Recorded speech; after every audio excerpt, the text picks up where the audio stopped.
Hey detectives! Welcome back. We've got another mysterious case to explore, the case of Angie Hausman. Angie Hausman was born on February 18, 1984, in St. Louis, Missouri. Her father had left the family before her birth, and as a result, she never had the opportunity to know him. When Angie was 1 year old, her mother married a man named Ronald, and they had a son together. Angie got along well with her stepfather and was very close to her younger brother. Angie was a friendly and outgoing child who easily made friends with those around her. She lived with her family in a quiet suburban area of St. Louis. In 1993, at the age of 9, Angie attended the 4th grade at a local elementary school, which was just over a mile from her home. To get to school, she would take the bus from a nearby stop, and her parents felt relatively safe allowing her to travel alone due to the stop's proximity to their house. Angie usually walked to the bus stop with other neighborhood children, and after school, they would be watched over by several parents who would keep an eye on them from their windows as they made their way home. A tradition established in the neighborhood was that locals would watch over children and make sure they got home safely from the bus stop. On November 18th, Angie followed her usual routine and attended school, finishing at 3 p.m. She boarded the school bus with some neighborhood kids and got off at her stop.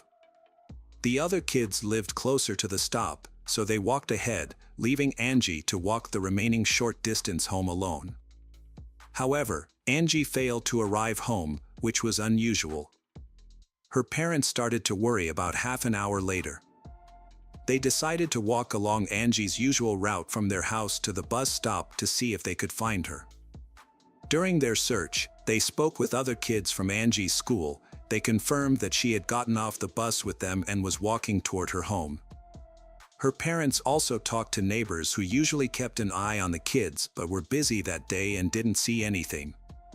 Angie's parents and their friends combed the area but couldn't find her. As night began to fall, Angie's parents decided to call the police for assistance. Police officers quickly joined the search for Angie. The cold weather made it unlikely that she would have wandered off on her own, so they initially focused on the possibility of something more serious happening to her. A recent kidnapping in the neighborhood, involving an 11-year-old girl just 10 days earlier, further heightened their concerns. The man had approached the girl as she got off the school bus and tried to drag her into the bushes, but she managed to escape. Since the man was still at large, the police considered the possibility that he might be involved in Angie's disappearance. The police brought in dogs trained to track scents, and the dogs picked up Angie's scent near the bus stop. The dogs followed the scent for about half the distance to Angie's house, but then lost it. This suggested that Angie might have gotten into a vehicle at that point, which made the police think that she might have been abducted. The police also used helicopters with special sensors to search the area and looked along the banks of a small stream near Angie's home, but they did not find Angie or any of her belongings. The first day of the search for Angie yielded no results, prompting the police to reach out to the media for assistance. As a result, news of her disappearance spread rapidly throughout the city, generating over 300 calls to the police department within 24 hours. More than 20 additional officers were brought in to help handle the large number of new leads in the case. Despite this effort, none of the leads led to Angie's discovery. Detectives explored every possible scenario, and from the early stages of the investigation, they began to scrutinize Angie's stepfather. He denied any involvement in her disappearance and claimed he would never harm her. To clear his name, he agreed to a polygraph test and other checks, urging the police to focus on finding Angie rather than wasting time on him. The investigation also led to the discovery of Angie's biological father, who had never had any direct contact with his daughter. However, her mother reported that he had been seen driving past their house on multiple occasions, watching Angie play outside. Although this behavior raised suspicions among detectives, the man had a solid alibi that checked out. On the third day of Angie's disappearance, The FBI stepped in to assist the police department, which then allocated even more officers to the case. Everyone realized that something awful must have occurred to Angie, as it was unlikely she could have survived on her own in the freezing weather. A new lead emerged. Someone reported a suspicious man driving a blue sedan slowly through Angie's neighborhood. The description of this man matched the one given by a girl who had narrowly escaped an abduction attempt just 10 days before Angie vanished. The police created a composite sketch of the suspect and featured it in the news. Volunteers distributed thousands of flyers with the sketch. But the man's identity remained a mystery. As the case gained national attention, it was covered on television, attracting even more leads. The police carefully examined each new lead, but none of them led to Angie's discovery. The case also drew in psychics. They began calling Angie's home to share their alleged visions. One psychic claimed that Angie was alive and even provided a specific location where she being held, a large national park 25 miles from her home. However, the detectives did not give any credence to these claims. A reward of $10,000 was offered to anyone who could provide information about Angie's disappearance, which led to a large number of tips being submitted. During the investigation, detectives discovered a concerning detail. Angie had told her teacher a few days before she vanished that she planned to go on a nature trip with her uncle. However, Angie's parents were unaware of any uncle, and it seemed Angie had fabricated this story. This led investigators to consider the possibility that Angie might have known her abductor beforehand and referred to them as her uncle. Unfortunately, the conversation with her teacher did not provide any information about this mysterious individual. The investigation stalled, with no progress made in the following days. On November 27th, 9 days after Angie's disappearance, an important development in the case was found. A hunter contacted the police, reported that he found a body in the woods of a national park. Upon arriving at the scene, police were met with a disturbing sight. A young girl's body was tied to a tree, naked, with her head completely wrapped in tape except for her nose. Her hands were also bound with handcuffs. Near where the body was found, they found a bag containing personal items, which were quickly identified as Angie's remains. Among the belongings were notebooks with her name.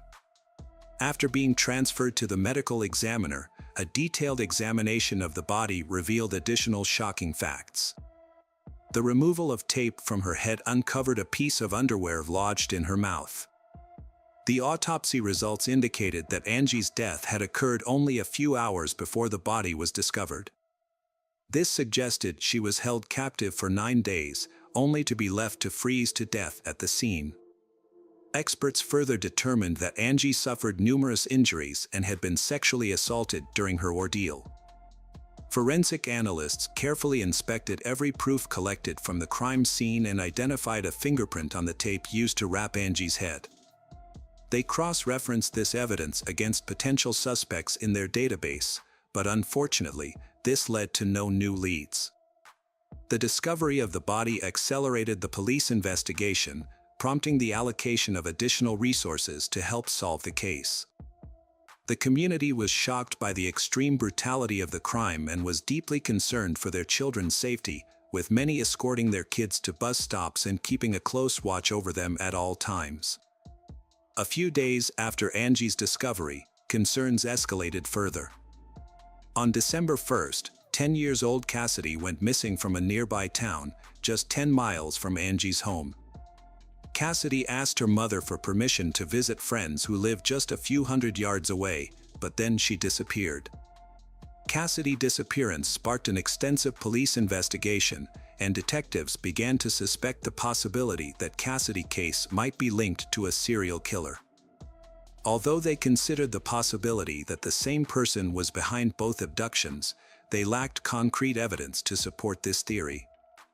10 days later, Cassidy's body was found in St. Louis, wrapped in bed sheets and covered with a pink curtain. The cause of death was severe head injuries. Despite efforts, detectives couldn't find any leads to the killer.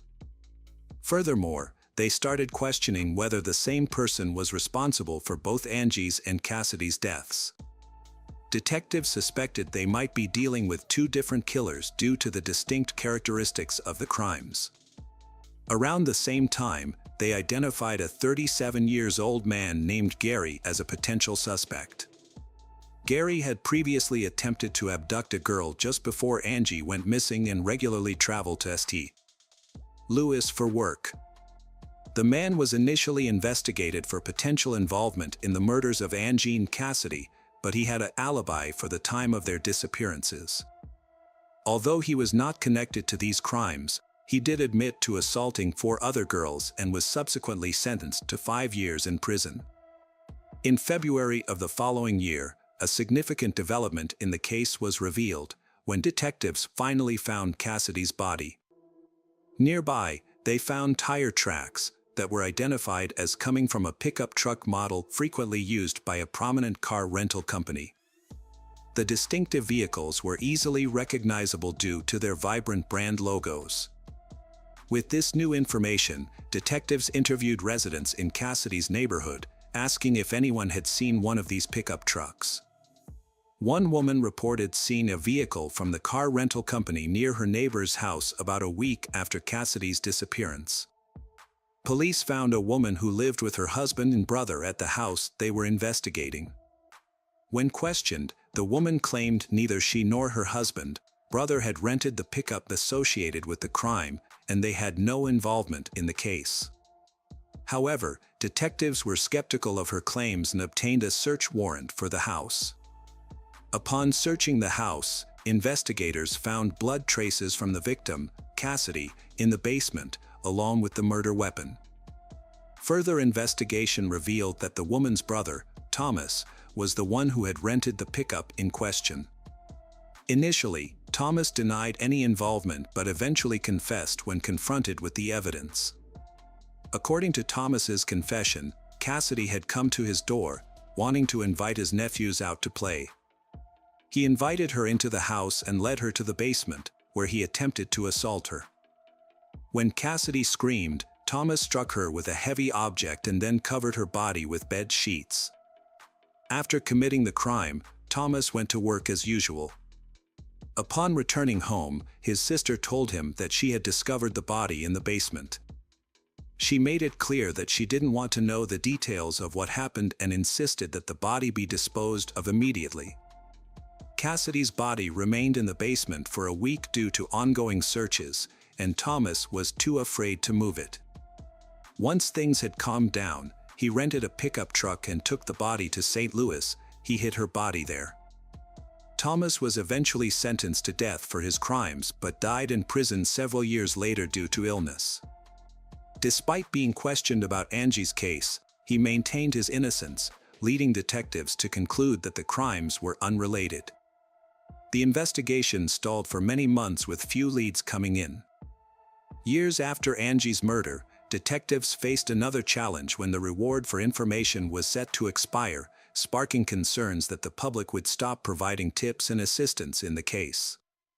However, in 2001, a local businessman donated $250,000 as a reward for information on Angie's case. This large sum of money caused a spike in many information to the police. But unfortunately, there are no clues to help solve the case. In 2001, a new development emerged in the Angie Houseman case when Corey Fox, an inmate, turned himself in and confessed to multiple murders, including the murder of Angie Houseman. Corey Fox provided detailed information about Angie's abduction and captivity, including being tied to a tree, with her underwear used as a gag. However, upon further questioning, detectives found inconsistencies in his confession, such as incorrectly stating that Angie's hands were restrained with plastic handcuffs instead of iron ones. Further investigation revealed that Corey Fox also fabricated parts of his confession, possibly due to extensive media coverage of Angie's case. Another tragic case happened in 2002. The abduction and murder of a 6-year-old girl briefly sparked renewed interest in Angie's case. However, it was soon determined that the two cases were unrelated. The perpetrator in the 2002 case was a neighbor. He quickly confessed during interrogation, while Angie's case remained unsolved. Several years after Angie's murder, detectives reopened the case in 2007. They re-examined the documents and found a peculiar detail. A man named Roger Martin was in a parked car near the crime scene when Angie's body was discovered. When questioned, Roger claimed he was in the area for hunting, but a search of his car found no hunting gear. Further investigation revealed that Roger had a criminal record involving children, including an assault near the location where Angie's body was found. These crimes occurred before Angie's death, but the police had not thoroughly investigated Roger at the time. The new detective team called Roger in for questioning. He denied any involvement in Angie's murder, claiming he was in the area by chance. Roger stated that he was still at work when Angie's body was left at the crime scene. The investigation stalled after a 9-hour interrogation of Roger failed to yield results. Although his fingerprints were taken and compared to those on the tape from Angie's head, no match was found, leading to his release due to insufficient evidence. The case remained stagnant until 2018 when the St. Louis Police Department established a dedicated task force to re-examine the evidence using advanced technology. The team focused on 3 crucial pieces of evidence: the handcuffs, the tape from Angie's head, and the underwear used to silence her. Despite previous failed attempts to find the perpetrator's DNA on these items, the detectives were determined to try again. They began by re-examining the handcuffs but encountered difficulties due to the presence of Angie's blood. They then turned their attention to the tape from Angie's head but discovered it had deteriorated over time, meaningless their efforts. The investigators examined the underwear as a last resort, despite low expectations due to it being in Angie's mouth for several hours, which could have erased any foreign DNA. Using advanced technology, they thoroughly inspected every inch of the underwear and eventually found a tiny sample of unfamiliar DNA, sufficient for analysis. The DNA was confirmed to belong to a male and was immediately uploaded to the FBI database. In cases like this, it's common for the DNA not to match anyone in the database, requiring further efforts to identify the person. However, in this instance, the detectives got lucky. As soon as the DNA sample was uploaded, they received a match. The DNA belonged to 58-year-old Earl Cox, who had been in prison since 2003. Cox was not on police radar in connection with Angie's case, but he had a significant criminal record. His first stint in prison was in 1982, during his military service in Germany, where he worked as a part-time babysitter. However, his babysitting job ended when 4 girls accused him of sexual assault. Cox initially received an 8-year prison sentence in the United States but was released after serving only 3 years. Following his release, he relocated to St. Louis. However, his freedom was short-lived as he was arrested again 4 years later when 2 7-year-old girls accused him of sexual assault. Although the charges were eventually dropped due to lack of evidence, but he violated his parole, resulting in an additional year in prison.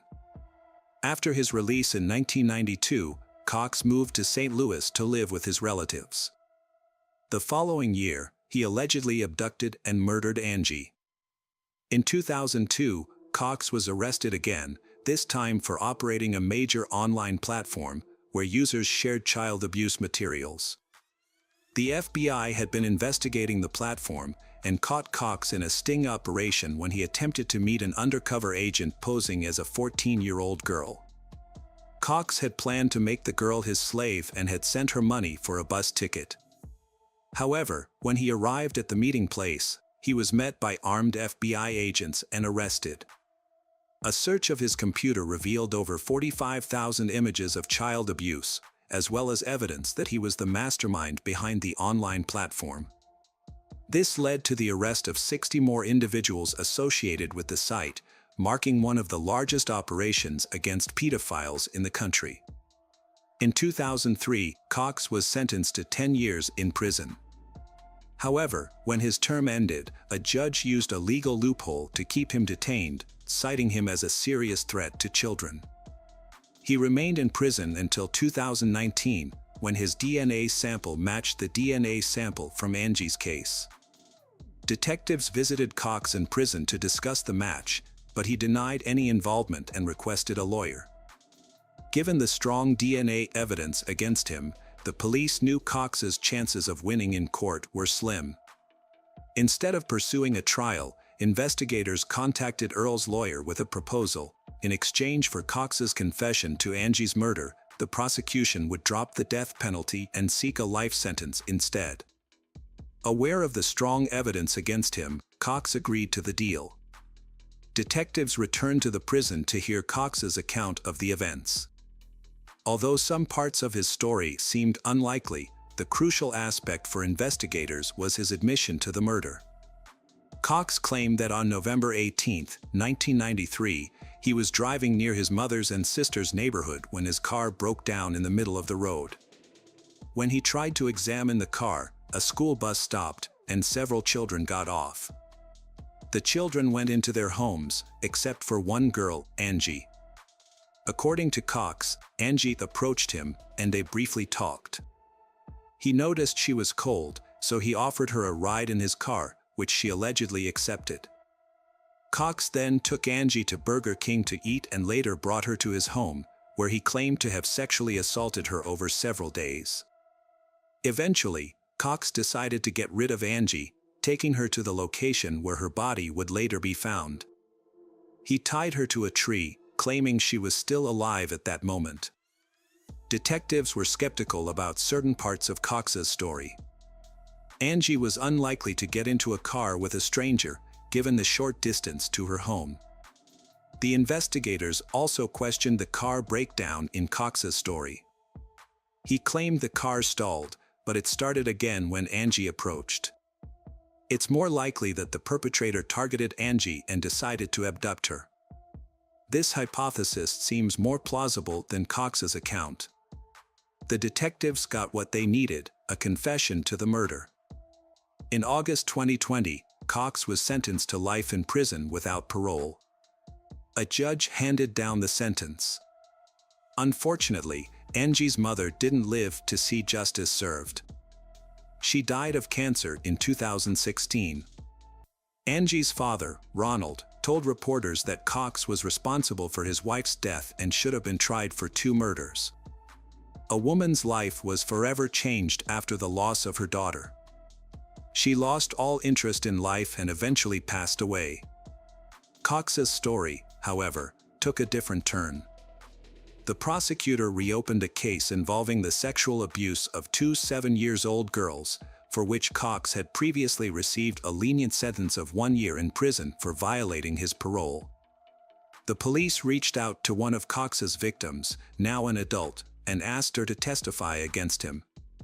Cox ultimately admitted to his crimes and was given an additional 10 years prison sentence. In court, his victim spoke out, saying that despite Cox's terrible actions, but she would go on to live a happy and fulfilling life, while Cox would spend the rest of his life in prison. Hi there, investigators. It's time to uncover the truth behind another case. The case of Candy Rogers. Candace Rogers, also known as Candy, was born on July 18, 1949, in Spokane, Washington. She was an only child in her family, and soon after she was born, her parents divorced. Despite this, Candy maintained a close relationship with her father. Her father lived in the same city, so she got to see him frequently. Candy was a bright and cheerful child who loved spending time outdoors with friends, exploring nature, and playing with her dog. She had a strong desire to join the Campfire Girls, a well-known organization that provided girls with opportunities to learn new skills, go on hikes, and form lasting friendships. In 1959, at the age of 9, Candy finally got the chance to join the Campfire Girls, and she was overjoyed. As a member of Campfire Girls, one of her responsibilities was to sell mints door-to-door in her neighborhood. The organization provided her with boxes of sweets to sell. On Friday, March 6th, Candy planned to sell mints after school. After returning home, having dinner, and playing with her dog, she packed 8 boxes of mints and set out around 4 p.m. Candy had a plan to go door-to-door in her neighborhood, offering sweets to her neighbors. To avoid duplicating efforts, she and the other girls in the area had assigned specific streets to visit. However, when Candy failed to return home by 6 p.m. as expected, her mom started to worry. As night began to fall, her mom and grandfather set out to search for her, scouring the neighborhood streets but finding no sign of Candy. Soon, some family friends and neighbors joined the search, but despite their combined efforts, no one could find any trace of Candy. At this point, her mom decided to call the police for assistance. By the time the police arrived, the streets were dark, and something might have happened to Candy. The police began their investigation by questioning the neighbors and soon discovered that Candy had only sold 1 box of mints, suggesting that something might have occurred shortly after she left her house. A resident reported suggesting that something might have occurred shortly after she left her house.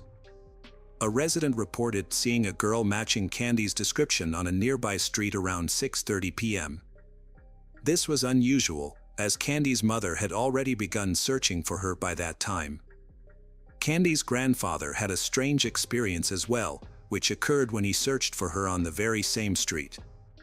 He narrowly avoided being hit by a speeding green 1953 Ford, which struck the curb. Unfortunately, he couldn't see the license plate number. The police issued a detailed description of the vehicle and initiated a search, but so far they have not been able to locate it.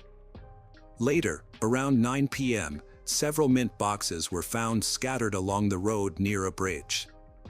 These boxes belonged to Candy, increasing concerns for her safety.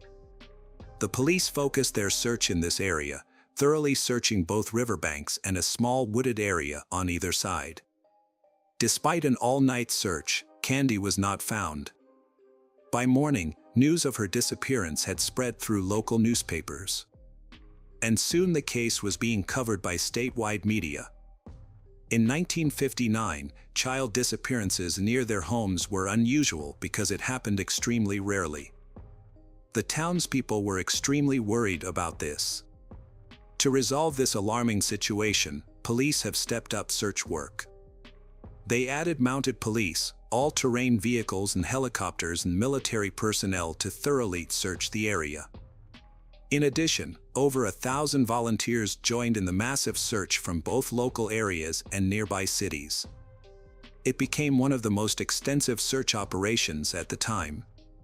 Despite these efforts, they still could not locate Candy. Another incident that added to the trauma of the town was when a search helicopter struck power lines and crashed. As a result, 3 of its crew members died. However, police remained dedicated and relentless, operating 24/7 on this case. With so many investigations open, officers still tried everything.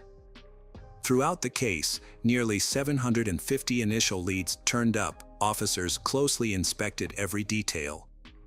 Regrettably, these investigative trails did not help discover any definitive proof about Candy's.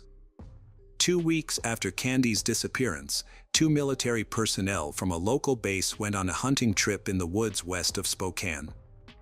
They stumbled upon children's shoes on the ground, which immediately reminded them of Candy's case. Since many military members had been involved in the search, they were familiar with the details of her disappearance. The military personnel reported their discovery to the police, who then showed the shoes to Candy's grandfather for identification. He confirmed that the shoes belonged to his granddaughter. The police quickly launched a search operation in the woods.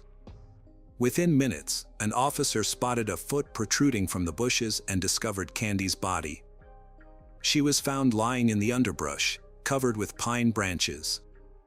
A medical examination revealed the cause of death was strangulation, also found marks on Candy's hands and feet, indicating that she had been bound. Although no ropes were found near the body. Furthermore, the medical experts concluded that Candy had been sexually abused. During the investigation, the police found a green car seat cover near the crime scene. Additionally, a small purple stain was discovered on Candy's clothing, which smelled like grape-flavored chewing gum. However, the police were unable to establish any connection between the stain and the crime. The police searched for any possible clues to find the killer. They examined incoming tips and investigated hundreds of individuals, including neighbors, suspicious characters, and previously convicted criminals. Their attention eventually turned to a 50-year-old man named Alfred Braves. Alfred became a suspect due to unusual circumstances. He took his own life on the same day Candy's body was discovered, in his car, near where the mint boxes were found. He also lived close to Candy's home. When police found Alfred's body, they discovered a rope and woman's hair pins in his car. After searching Alfred's house, police found numerous newspapers about sexual crimes against women and girls.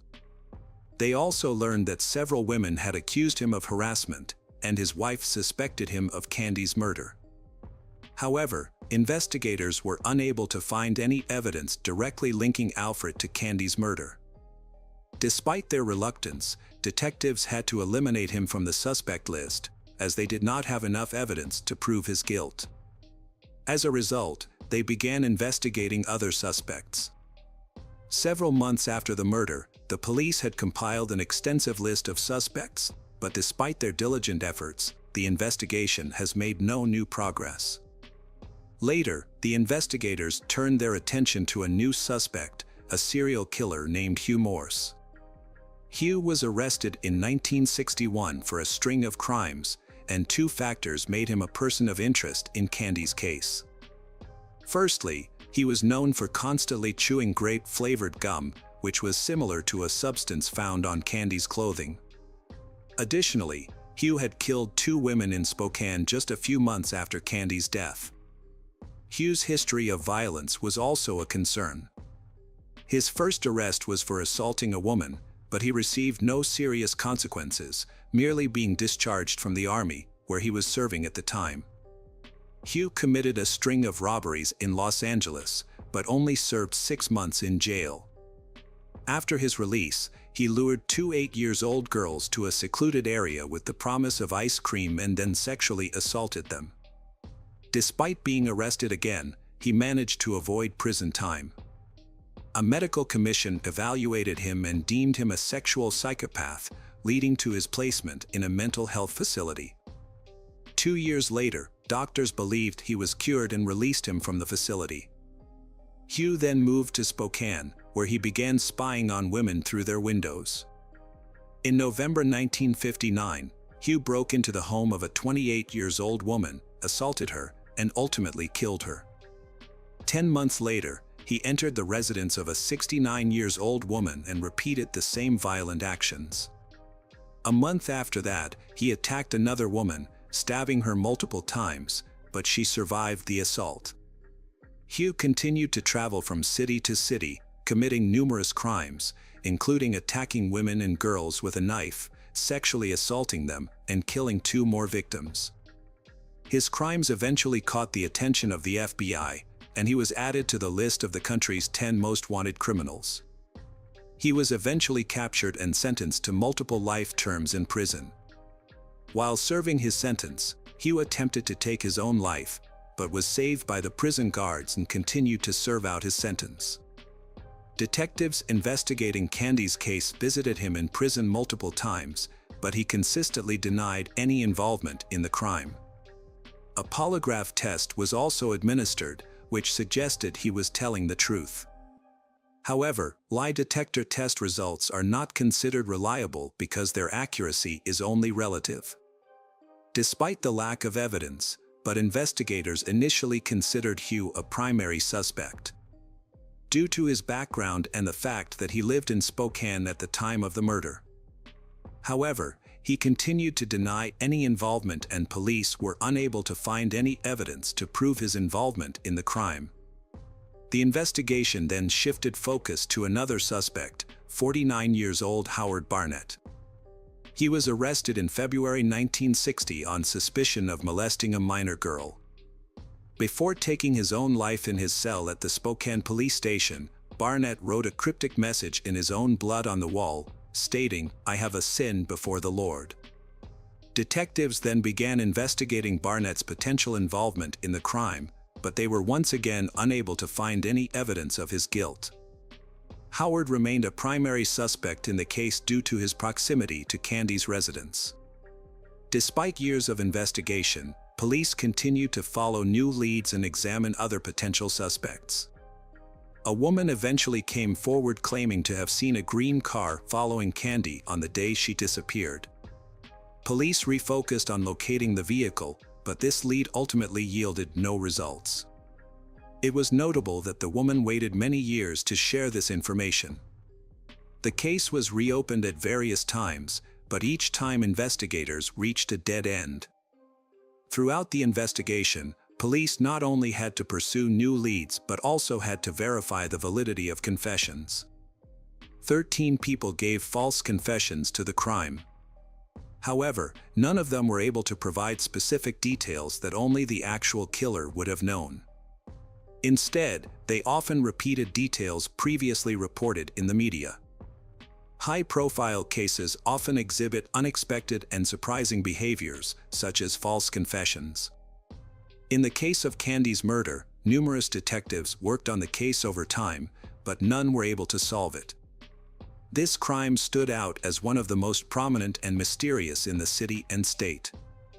Before the murder, parents felt safe letting their children play outside, but the case led many to reconsider their views on safety. Years later, in the early 2000s, the case was reopened, and a new detective decided to use modern technologies to re-examine the evidence. Fortunately, the police had carefully collected and preserved the evidence in 1959, including a sample of male semen on Candy's clothing.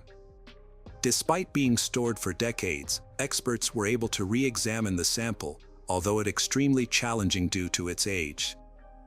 After a lengthy investigation, experts finally extracted a DNA profile from the evidence and uploaded it to the FBI database. However, a search of the database yielded no matches.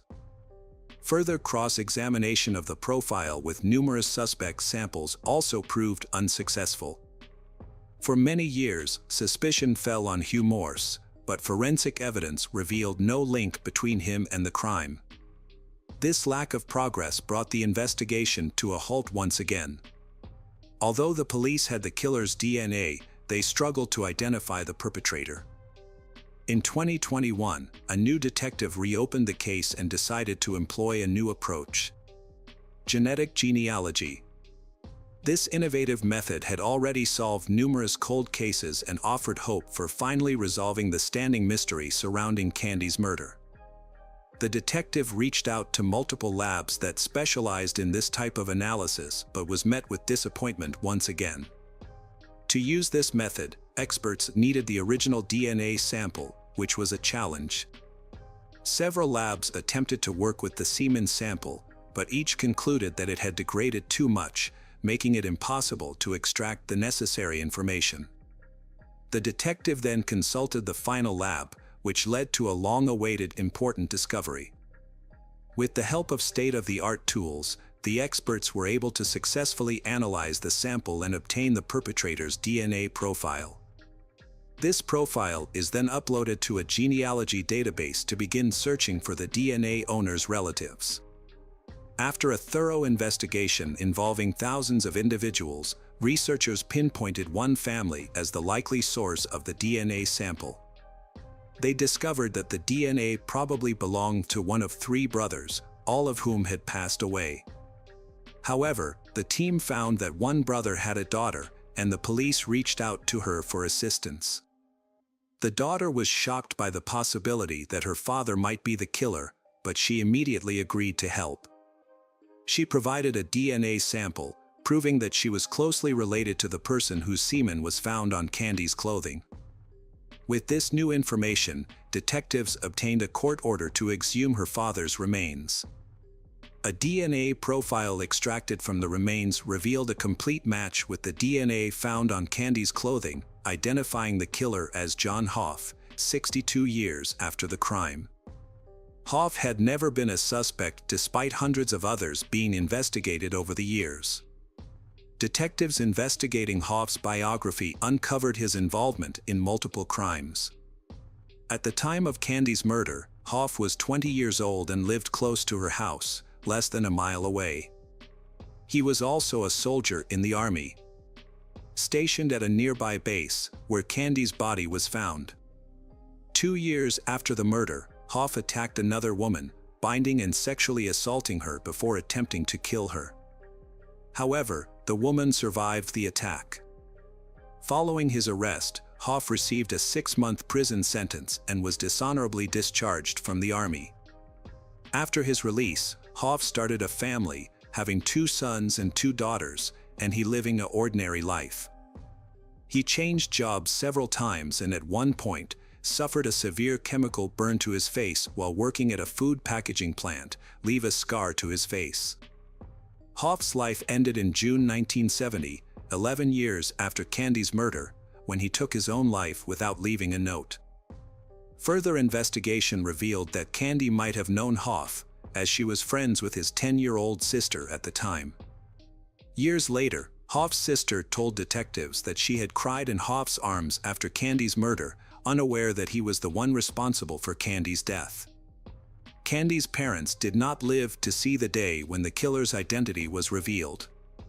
Her mother passed away in 2006, and her father had taken his own life in 1963, 4 years after the tragedy.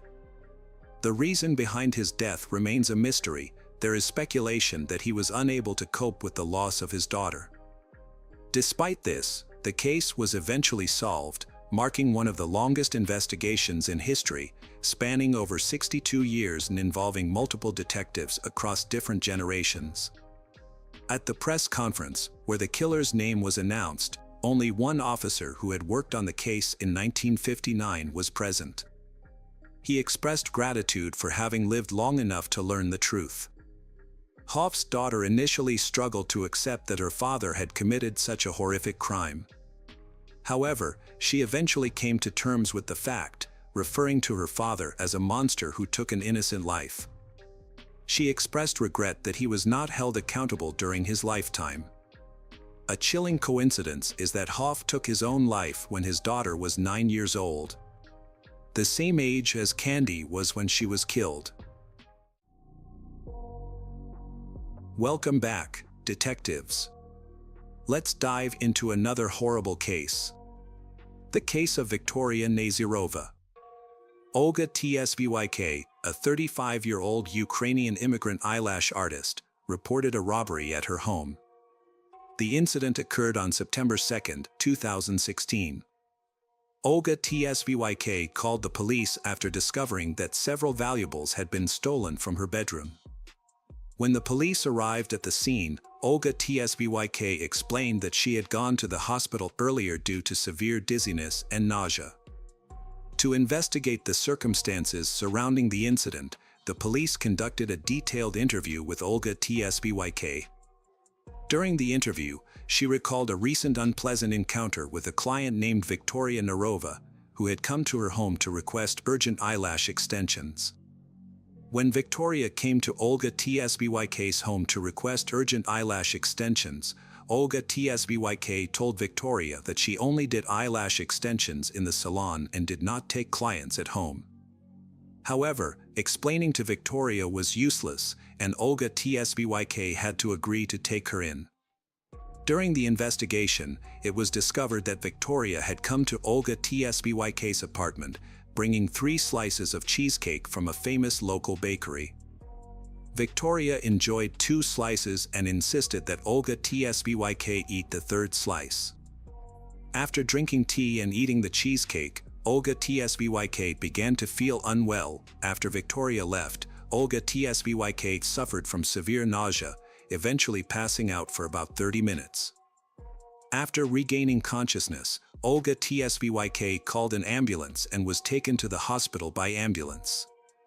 However, medical tests found nothing unusual in her blood. When Olga Tsvyk returned home, she discovered that several valuables were missing and reported the theft to the police. The police found Olga Tsvyk listless and looking unwell. The police suspected that Olga Tsvyk was under the influence of drugs and had made up the story. Despite the police's suspicions, Olga Tsvyk maintained that she had not taken any medication, and Olga Tsvyk believed that the cheesecake she had eaten was the cause of her condition. Possibly poisoning. When searching the scene, police discovered a box of cookies from a local store in the trash, which Olga Tsvyk identified as the packaging for the cheesecake Victoria had brought. Police collected the remaining baking residue from the cheesecake, which was taken for in-room analysis to determine whether the cheesecake was the cause of Olga Tsvyk's health problems, but the forensic examination revealed nothing suspicious. Despite this, Olga Tsvyk insisted that the cheesecake was the cause of her condition. Olga Tsvyk mentioned that she had been to the hospital and that doctors had examined her body when she was admitted, and the police had contacted the medical facility to ask about Olga Tsvyk's condition and the test results. However, the doctors refused to provide information, citing patient confidentiality.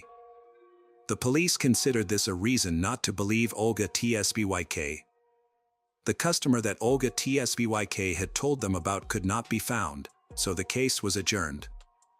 These details were told by a neighbor who the very next day noticed a suspicious woman at Olga's apartment.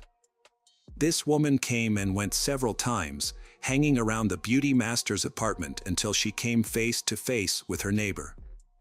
The strange woman said that her friend Olga was sick and hurriedly left the house. The neighbor saw that the door to Olga's apartment was open and looked in to check on her. It was unbearably stuffy in the victim's apartment. The heating was on full blast despite the 30-degree summer heat. Olga was alive, but she was unconscious. She was lying on her bed, but she was wearing an unusual combination of clothes revealing underwear and warm sports pants. When the detectives heard about this, they had the feeling that someone was deliberately trying to change the victim's clothes. Scattered around Olga were pills containing a powerful drug. It looked as if Olga had taken the pills with the intention of taking her own life. A neighbor immediately notified 911, describing the strange woman as dark-haired, attractive-looking, and very similar to Olga. After learning new details, investigators became convinced that the doppelganger woman was not a figment of Olga's imagination. Then the detectives took up the case more actively. Everything they saw in the apartment seemed to be a description of a crime scene they wanted to frame as a voluntary demise. Detectives believed that the persistent cheesecake customer named Victoria Narova was involved. The police began searching for Victoria, but they had no leads, no information about who she was, or her photograph. Later, however, the department was approached by a private detective, a former police officer who had long been following the con artist's violent activities. He had already tracked Victoria online, where she advertised escort services on a dating site and through social media. The private investigator believed that the woman used online promotion to find victims for her crimes, and the scheme worked perfectly. Victoria would arrive at the home of the next client, then she would drug the person with psychoactive substances so that they would lose consciousness. After that, she would take everything of value and then go into hiding. This activity could have been concealed indefinitely if not for this tragic circumstance. Meanwhile, Olsvik finally recovered from the unpleasant events. Then, having discharged from the hospital, she shared on her page in social networks the story of poisoning. After that, one of her clients unexpectedly told that she knew a man named Ruben Barakov who was in a similar story.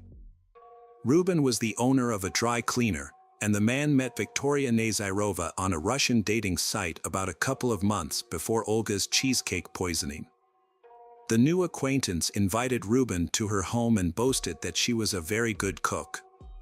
He agreed and came to her place, but as soon as he tasted the dishes, the man lost consciousness. The friend emptied his pockets, took expensive watches, money, and cards. The man was under the influence of a very strong psychoactive substance and sincerely believes that it almost killed him. Later, when he began to regain consciousness, Victoria took him to the dry cleaners, gave him to his colleagues, and told them that he was drunk and then left. From there, only then did Ruben realize that he had been robbed. The private investigator assumed the situation was much more serious, and the two victims of the poisoner were very lucky. In 2017, he worked with a client from Russia to help track down an elusive criminal. Nadia Ford turned to the private detective after the disappearance of her own mother, Alla Alexenko. The girl herself lived in New York, USA, but was born in Russia. Nadia was originally from Kotor.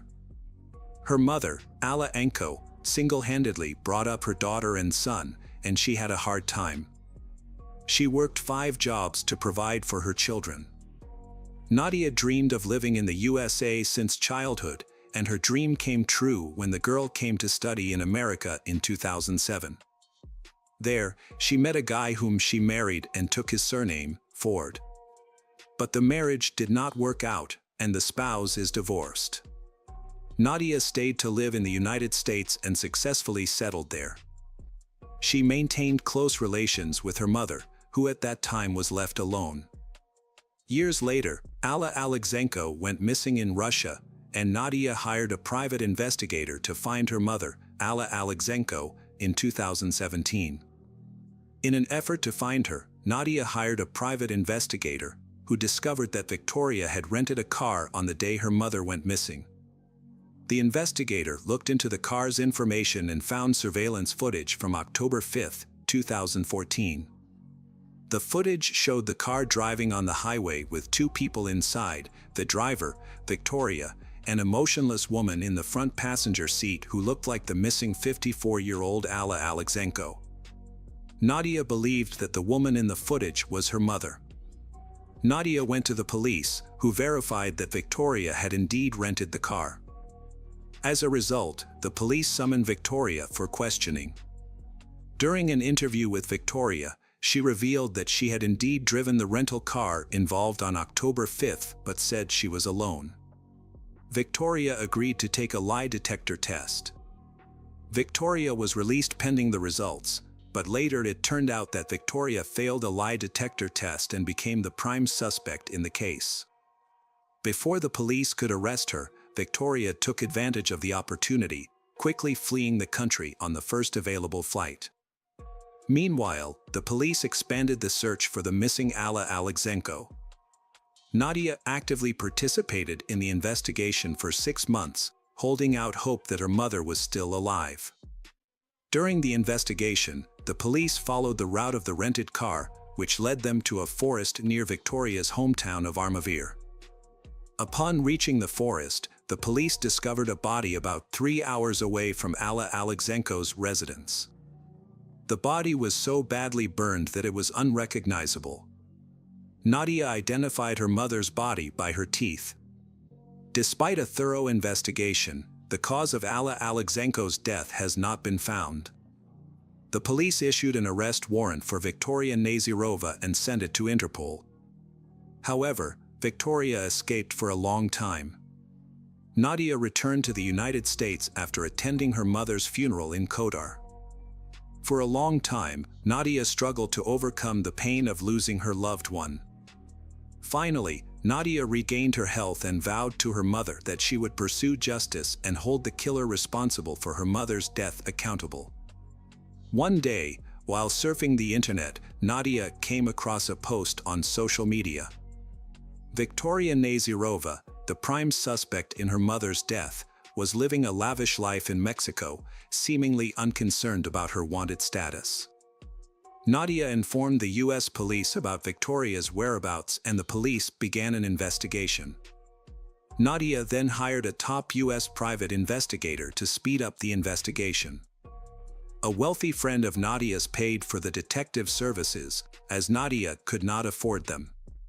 At the time, Nadia had been unemployed for months due to her search for her mother. The private investigator analyzed Victoria's social media photos, including recent posts by Victoria. The investigator discovered that Victoria was in the United States. In one selfie, the sunglasses reflected the dashboard of a car. After examining several models, the investigator identified the car as a Chrysler 300. Detectives successfully tracked recent photos of Victoria to the Russian neighborhood of Sheepshead Bay in Brooklyn. By checking a database of similar cars in the area, police were able to narrow down the search and identify the culprit. Despite the challenges, police located Victoria and discovered that she lived with her boyfriend in a complex where the Chrysler was registered in his name. Unaware that Interpol was searching for her worldwide, Victoria posted the photos online without hesitation. Detectives identified Victoria's boyfriend and contacted him. It turned out that the boyfriend had been poisoned by Victoria and was seeking help.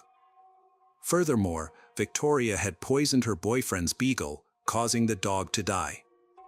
On March 20, 2017, 41-year-old Victoria Nazirova was finally found and arrested. Nadia, the private investigator, and the police were able to breathe a sigh of relief. Leaving Victoria at large posed a significant threat as she had the potential to harm many more people. When searching Victoria's apartment, the police discovered Olga Tsbyk's identity card. Victoria's main motive for targeting Olga Tsbyk was not only her desire for money and valuables, but Victoria also wanted a passport. Victoria's temporary visa was about to expire and she needed a new ID card to stay in the country and avoid being tried in Russia. The face on Olga Tsbyk's passport bore a strong resemblance to Victoria's. The police suspected that Victoria intended to kill Olga Tsbyk and take her identity. Fortunately, Olga Tsbyk's neighbor intervened, saving her life. When they further examined the poisoned cheesecake in the laboratory, they discovered a banned sedative, which Victoria had added to the cake. The investigation revealed that Victoria had used this sedative to carry out her plot. Victoria would increase the dosage to make the victim unconscious. Olga Tsbyk was lucky to survive the incident. The unusually high temperature in her apartment was not accidental. Victoria deliberately increased the temperature to increase the effect of the sedative, which could have been fatal. Victoria clearly knew the situation in advance. To avoid suspicion, Victoria tried to cover her tracks by increasing the temperature in the house and dressing Olga Tsbyk in warm clothes. After her arrest, Victoria denied all charges, including her involvement in the disappearance and murder of Nadia's mother, as well as the intentional murder of Olga Tsbyk and the other victims.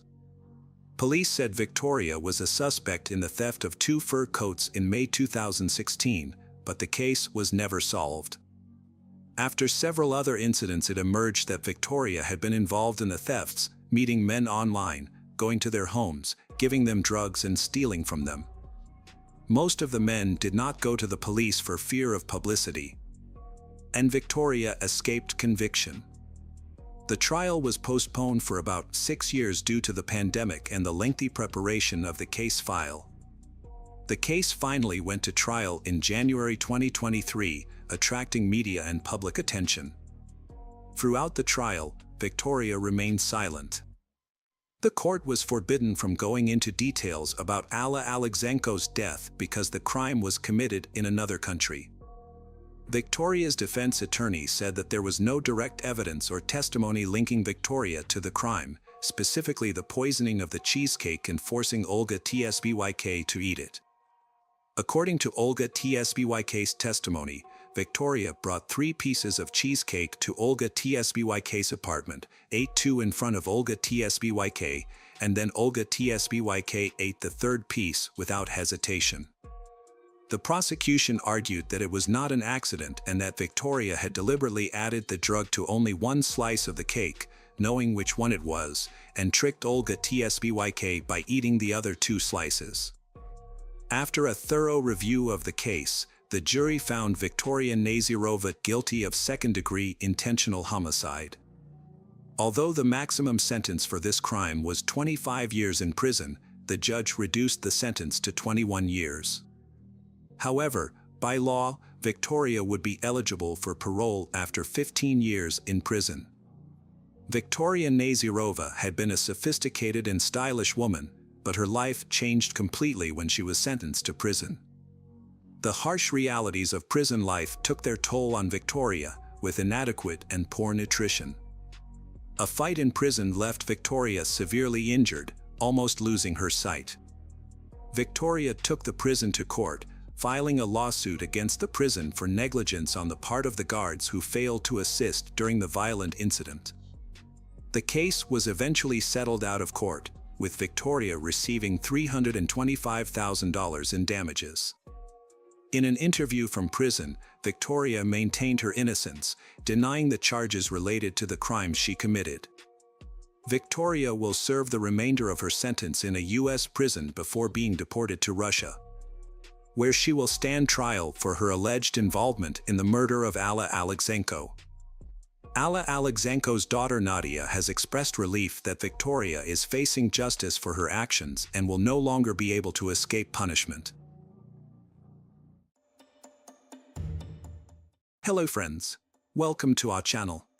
Today we're going to take a look at another horrible case with you, the case of Anupama Gulati. Some murder cases are exceptionally brutal and bizarre. Today, we will discuss a murder case in India that does not even have a Wikipedia page. However, the method used to dispose of the body after the murder was more shocking than the murder itself. Hearing about it will make your heart tremble. This case is considered one of the most horrific criminal incidents in the beautiful city of Dehradun, Uttarakhand. So, what is the full story of the Anupama Gulati deep freezer incident? Stay tuned till the end of the video to find out. The date was October 15th, 2010. Anupama Gulati, a woman living in the city of Dehradun in the state of Uttarakhand, lived with her husband and 2 children. She suddenly started experiencing phone disruptions. Anupama's parents and brother used to call her 2 or 3 times a week to talk to her. However, when Anupama's phone started to switch off for some time, her family would get quite worried. Anupama's brother S.K. Chaudhary would call Rajesh Gulati, Anupama's husband, to inquire about her. But whenever S.K. Chaudhary called his brother-in-law, Rajesh always said that Anupama was either very busy or had gone out for some work. Anyway, this situation continued for about 2 weeks. However, during this time, Anupama was in regular communication with her brother through email, which SK found quite unusual. Nevertheless, the Gulati family was happy because through these emails, Anupama would inform her brother that she was doing well and very content with her husband and 2 children. This continued for around 2 months, but when they were unable to reach Anupama through phone calls, her parents instructed SK Chaudhary to go to Dehradun and meet Anupama in person. As soon as Chaudhary arrived at Rajesh's house on December 12, 2010, Rajesh became very angry upon seeing Chaudhary. He went out of the house and closed the door from the outside. After that, Rajesh told Chaudhary that Anupama was somewhere outside and he couldn't meet her right now. On the other hand, Chaudhary tried to forcibly enter the house, which led to a lot of altercation between Rajesh and Chaudhary. However, despite this, Rajesh did not let Anupama's brother enter the house. Furthermore, when Chaudhary asked Rajesh Gulati about his sister, he did not receive a proper answer. After that, Anupama's brother went to a nearby police station and filed a missing report for his sister, Anupama Gulati. Chaudhary also informed the police that he had tried to enter the house, but his brother-in-law did not let him. Now, since the police also found this case a bit suspicious, a police team immediately went to Rajesh Gulati's house. Upon seeing the police arrive with Chaudhary, Rajesh became agitated. Subsequently, the police asked Rajesh some routine questions about Anupama. However, Rajesh did not provide direct answers to any of the police's questions, and instead tried to mislead them. But the police quickly realized Rajesh's cunning and decided to search his entire house. During the search, a police officer's attention was drawn to a locked room inside the house. The room was opened, revealing nothing unusual inside, except for a standing freezer. Now, since these freezers are typically found in large stores and restaurants, the police found it very strange. The police thought, why would Rajesh, for his small family, buy such a large standing freezer? Therefore, the police decided to open and inspect the standing freezer. Upon opening the package, they found numerous small black envelopes inside. When a police officer picked up one of the envelopes and opened it, they discovered pieces of human flesh inside. The officer then removed more envelopes, and everyone was shocked to find a human skull in one of them. After this revelation, Rajesh Gulati sat there crying bitterly and told the police that the contents were pieces of Anupama's body. Following Rajesh Gulati's statement, the police immediately arrested him and, after completing the necessary paperwork, he was presented before the local court, where the police obtained a 5-day remand for Rajesh. According to Rajesh's statement, he met Anupama while studying at Delhi University, where he got his master's degree in science, and later became a software engineer. During their uni days, Rajesh and Anupama became really close friends, and their bond eventually turned into a full-fledged relationship. For the first little while, they kept it under wraps from their families, but later on, they decided to take the plunge and get hitched, and both sets of parents gave them the green light. In 1999, Rajesh and Anupama tied the knot in a big, joyous ceremony. After his marriage, Rajesh's career took off quickly, and he landed a job at a big company in the United States. Rajesh and Anupama moved to the US, where they were financially stable and even bought a house. However, Anupama wanted to work too, but Rajesh opposed it due to the visa requirements. This led to arguments between the couple, and Rajesh discovered that Anupama was developing a close friendship with his close friend. This further intensified the tensions in their marriage. In 2006, Anupama gave birth to twin children, which brought some harmony to the household. However, in 2007-2008, during the recession in America, Rajesh lost his job. He managed to sustain his family with his savings for a while, but eventually, he had to sell his house and return to India with his family. The ongoing arguments between Rajesh and Anupama escalated into a physical altercation, prompting them to take the matter to the family court. The court subsequently ordered Rajesh to provide Anupama with a monthly maintenance to cover her expenses. Rajesh secured a job in a company located in Kolkata, which was distant from his hometown. During this time, Rajesh befriended a married woman in Kolkata, and their bond grew increasingly close. Eventually, they got married in a temple without informing anyone. After his second marriage, Rajesh started living a normal life. He interacted with Anupama in a regular way, went to work every day, and did not let anyone suspect anything about his second marriage. However, Anupama observed Rajesh's behavior and understood that he also had a girlfriend in Kolkata. Despite this, Rajesh and Anupama had numerous arguments about this issue, and Anupama even started discussing divorce. However, Rajesh managed to convince Anupama, and their divorce did not occur. On the other hand, Rajesh was no longer paying Anupama the 20,000 rupees that the court had ordered him to pay due to all these disputes. On October 17, 2010, there was a significant altercation between the two individuals. During this incident, Rajesh became angry over something and forcefully pushed his wife. As a result, Anupama's head struck the corner of the bed, causing her to bleed from the head. Immediately after this, Rajesh was terrified for a few seconds, but then he himself lifted a pillow from the bed and used it to suffocate Anupama. Anupama Gulati had already died, and now Rajesh was trying to find a way to dispose of his wife's body. Rajesh happened to be at home on the 17th, and both his children were at school, so he thought he needed to find a place to hide Anupama's body before the children came back from school. Rajesh took Anupam to the second bathroom in the house and locked it. He then contemplated how to dispose of Anupama's body without arousing suspicion. However, shortly after, his children returned home from school, and when they asked about their mother, Rajesh told them that she had to suddenly go to Delhi. The following day, Rajesh went to the market and purchased a deep freezer, an electric chainsaw, a stone cutter machine, and small black envelopes. He hid these items in another room. The next day, when the children went back to school, Rajesh started cutting his wife's body into small pieces using the electric chainsaw. After closing all the doors and windows of the house. According to the statement given to the police, Rajesh cut his wife's body into a total of 72 pieces and then filled those pieces into black envelopes. After that, he carefully placed each envelope in the deep freezer to prevent the smell of the corpse from spreading. It took Rajesh quite a few days to kill Anupama Gulati, cut her body, and keep it in the freezer. During this time, whenever Anupama's parents or brother called, Rajesh made excuses to avoid them.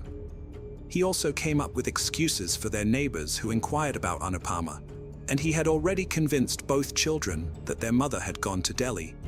In addition, Rajesh had access to Anupama's email, which is why he continued to communicate with Anu, Anupama's brother, to ensure that those people did not suspect that Anupama was no longer in this world. However, after committing the murder, Rajesh went to the famous tourist destination of Mussoorie in Uttarakhand with his children for a weekend getaway. During this trip, Rajesh would take 2 or 3 envelopes from the fridge and discard them in the gorge or forests along the way. After this revelation, everyone is shocked, and the police also go to the place where Rajesh claimed to have disposed of the pieces of Anupama's body. After quite a bit of investigation, the police find some black envelopes in the surrounding forests and a gorge. Now, after collecting this evidence, Rajesh Gulati is sent back to jail. On the other hand, his twin children were sent to Delhi with Anupama's brother, S.K. Chari. The court officially granted custody of the children to Chari on March 7, 2011. However, Rajesh Gulati's father, Satyapal Gulati, filed an appeal against this court decision, but on November 3, 2012, the court dismissed Satyapal Gulati's appeal and awarded custody of the children to Chari. Additionally, based on the police's evidence, it was proven that Rajesh Gulati had brutally murdered his wife and cut her body into 72 pieces.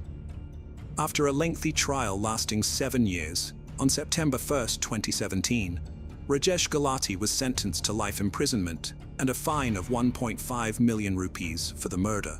The court announced that out of the 1.5 million rupees to be paid by Rajesh Gulati as a penalty, 70,000 rupees would be deposited in the state treasury, while the remaining amount would be deposited in the names of both children.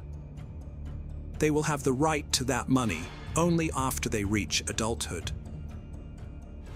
In 2018, Rajesh Gulati appealed the decision made by the lower court in the higher court. However, no decision has been made on this appeal yet, which is why Rajesh Gulati has been in jail for several years.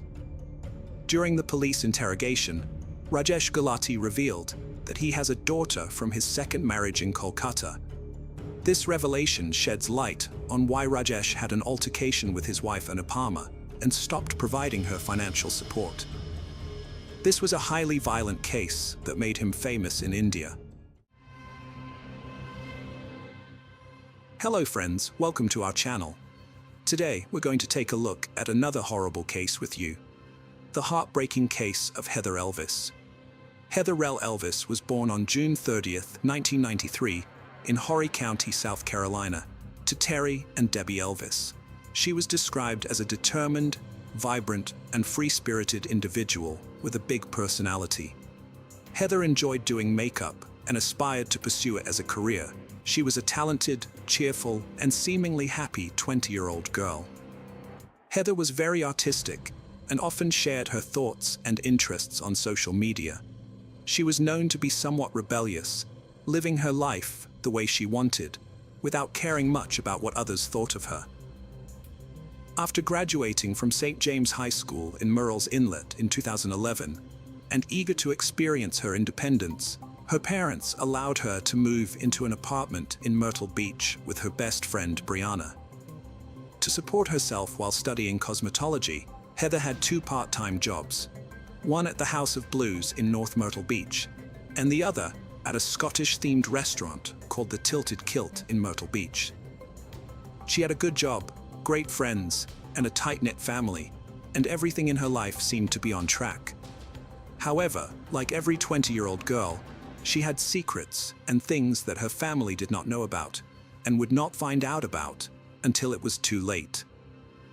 One day in the summer of 2013, Heather was working her regular shift at the Tilted Kilt when an older man caught her eye. This man was Sidney Mora, the restaurant's maintenance worker. Sidney was a 37-year-old married man with 3 children. His wife Tammy was a 40-year-old stay-at-home mother and a part-time travel agent whom he had been married to since 1997. Sidney owned his own maintenance company and would come to the restaurant to repair things in the kitchen. It was no secret that Heather had a crush on Sidney, even though he was much older, and the 2 of them would engage in harmless flirting at work. Heather would tell her friend Brianna about their interactions and how smitten she was with this man. Heather, who was also very active on her social media accounts, was open about expressing her feelings towards Sidney. It became clear that Sidney was also attracted to Heather, and the 2 began a romantic relationship. Sidney would often bring Heather coffee and bagels when she was at work, even on his days off. They would text each other frequently, and the relationship soon became physical. Heather was deeply in love with Sidney. She told her sister how much they loved each other and how they envisioned a future together. Throughout the affair, Heather was aware that Sidney had a wife. However, Sidney had told her that he was in an open marriage and was no longer in love with Tammy. He even claimed that Tammy had a boyfriend of her own, and they were only living together for financial reasons and for the sake of the kids. Being young and naive, Heather believed every word. Her friends didn't approve of their relationship because Sidney was 17 years older than Heather, and on top of that, he was a married man. He had been married for 15 years to his wife, 40-year-old Tammy. The affair was not a secret at Heather's workplace, and she would often be teased by her colleagues. One of the girls also phoned the restaurant posing as Tammy, looking for Heather. Heather panicked and left work straight away, thinking that Tammy was going to show up. The affair lasted until September 2013, when Heather tweeted, "Once upon a time an angel and a devil fell in love. It did not end well," referring to her relationship with Sidney. Tammy found out about the affair, though it's unclear how she discovered it. People close to Heather said that once Tammy became aware of the affair, it was chaotic. Soon after discovering her husband's affair with the young waitress, Tammy called Heather and demanded that she end the relationship. Tammy then put Sidney on the phone, and he proceeded to tell Heather that she meant nothing to him, that it was over, and that she was just someone who spread their legs, among other insults that greatly undermined Heather's confidence and self-worth. Over the next few weeks, she tried to focus on rebuilding herself and directing her sights on her goals and work. Tammy, however, was only just getting started. Tammy forced Sidney to get her name tattooed above his crotch. She would also handcuff him to the bed at night so that he could not sneak out. Over the next few weeks, Tammy continued to send nasty texts to Heather, and she even once called Heather 40 times in a single day. Heather believed that taunting Tammy was the best way to deal with the situation, saying things like, "Why are you texting me? You should be worried about your husband." Tammy would take it a step further and send Heather pictures of both Tammy and Sidney in bed together, getting intimate. It was also reported that Sidney texted Heather again, saying that Tammy wasn't entitled to feel the way she did about the affair and act the way she did because she too had a lover, but this turned out to be a lie. They both agreed to call it quits because nothing good was coming from it. Heather, on the other hand, told Sydney that she wanted Tammy to stop calling the restaurant because she lost hours of work and was sent home because Tammy kept calling. Heather and Sydney last saw each other on November 5th after they agreed to end their relationship. Heartbroken, but remaining determined to move on from the situation, Heather continued to work on herself, with those close to her commenting on how she had got her smile back. Things also started to look up for Heather when she was offered a job in a beauty salon, and she was one step closer to her dream job. As for the texts and calls from Tammy, Heather began to get used to them and continued to ignore them, thinking that Tammy would eventually get bored and move on. On November 19th, Sydney and Tammy decided to buy a brand new black Ford F-150 and drive to California with their children to visit Disneyland as a way to rekindle their romance, whereby the trip lasted 3 weeks. Meanwhile, despite Heather's life taking a turn for the better, it would not be long before those around her began to notice that she was gaining weight. So much so that she had to be given a new uniform at work, as her usual one no longer fit. Heather went from having a size A cup size on her bra to a size C cup, and she also went from a medium-sized skirt to a large. These are all changes that are typically associated with someone being pregnant. Finally, Heather took a test at work one day, and it came back invalid. It is not known for certain whether or not Heather was pregnant, but it was considered a very strong possibility given the changes in her physical appearance and the fact that she was known to be having a very intimate relationship with Sydney Moore. Her confidence was coming back, and she organized a date with a guy who was closer to her age that she'd been talking to for quite a while. Things were looking good for Heather. On December 17, 2013, Heather went out on a date with Stephen Chaldy. They didn't have a specific plan, but wanted to spend some time getting to know each other better. They went out to eat, and then drove around looking at Christmas lights, which Heather loved doing during the holidays. Stephen then took Heather to Inlet Mall and taught her how to drive his stick-shift truck. He even took a picture of her trying to drive his car. Heather sent this picture to her best friend, Brianna, and her dad, Terry, who she lived with. The date started at 10 p.m. and ended around 1 a.m. when Stephen dropped Heather off at her apartment. They made plans to meet again the next day for a second date. Regrettably, this marked the last time Heather Elvis was seen. Shortly after returning to her apartment, she received an unexpected call from Sydney Moore, with whom she hadn't been in touch for weeks. During the 4-minute conversation from a payphone, Sydney apologized to Heather, professed his love for her, and revealed that he had left Tammy to be with her. At 1:44 a.m., Heather called her roommate, Brianna, who was away visiting relatives, in a distressed state. She informed Brianna about Sydney's confession of love. Sydney initially denied this call until evidence from CCTV footage proved otherwise. Brianna advised Heather to carefully consider the situation and not jeopardize the progress she had made. Heather mentioned she would reflect on it, do some online research, and then try to sleep, although she found it difficult to rest that night. At 2:29 a.m., Heather attempted to contact the number Sydney had called multiple times before, but no one answered. At 3:16 a.m., Heather tried calling Sydney's cell phone, once again with no response. Heather persisted and dialed Sydney's cell phone again, managing to connect this time. The conversation lasted just over 4 minutes, though its content remains unknown. Following the call, Heather drove to Peachtree Boat Landing, a location merely 3 miles away from Sydney and Tammy's residence. Sydney initially denied this call, only admitting to it when presented with Heather's phone records by the police. He claimed to have spoken to her, directing her to cease contacting him. Heather reached Peachtree Boat Landing at 3:38 a.m. and attempted to contact Sydney several times, but received no response.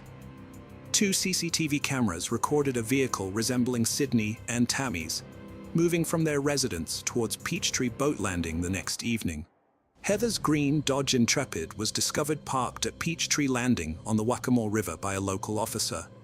The authorities questioned Heather's father, Terry, as the vehicle was registered under his name. Upon inspecting the car, they noticed that Heather's keys, ID, purse, and phone were missing. Terry was permitted to take the car back home. Despite Terry's repeated attempts to reach Heather, his calls went unanswered. When the police visited Heather's apartment, she was not present, and she did not report to work. The search for the missing Heather Elvis had commenced. Sydney and Tammy were suspected of involvement in Heather's case based on texts, phone calls, and public statements. They were arrested on February 21, 2014, for kidnapping, obstruction of justice, and indecent exposure. After spending 11 months in prison, they were released in 2015 on a $100,000 bond each. The murder charges were dismissed in March 2016, and the kidnapping charges were pending. The indecent exposure charges were dropped on June 20, 2016. Sydney's trial for the kidnapping of Heather Elvis began. It was revealed in court that Heather may have been pregnant. Detectives found out that Sydney bought a pregnancy test and cigars at Walmart. Later, Sydney called Heather from a payphone and arranged to meet her. Sydney claimed the pregnancy test was for Tammy, as they were trying for a baby. However, security footage showed them cleaning their car, burning rags, and having a receipt for a pregnancy test. The kidnapping charge against Sydney ended in a mistrial because the jury couldn't agree on a verdict. There was no evidence linking Sydney to Heather's murder. In August 2017, Sydney faced trial once more, this time for obstructing justice. He was convicted and given a 10-year prison sentence. Additionally, the prosecution intended to retry Sydney for kidnapping at a later date.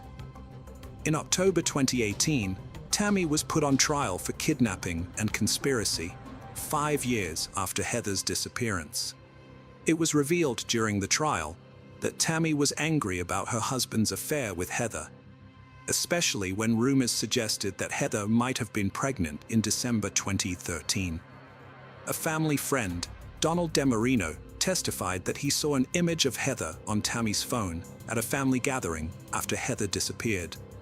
According to Donald, Heather in the image did not seem able to move or speak, causing him distress and leading him to leave the event.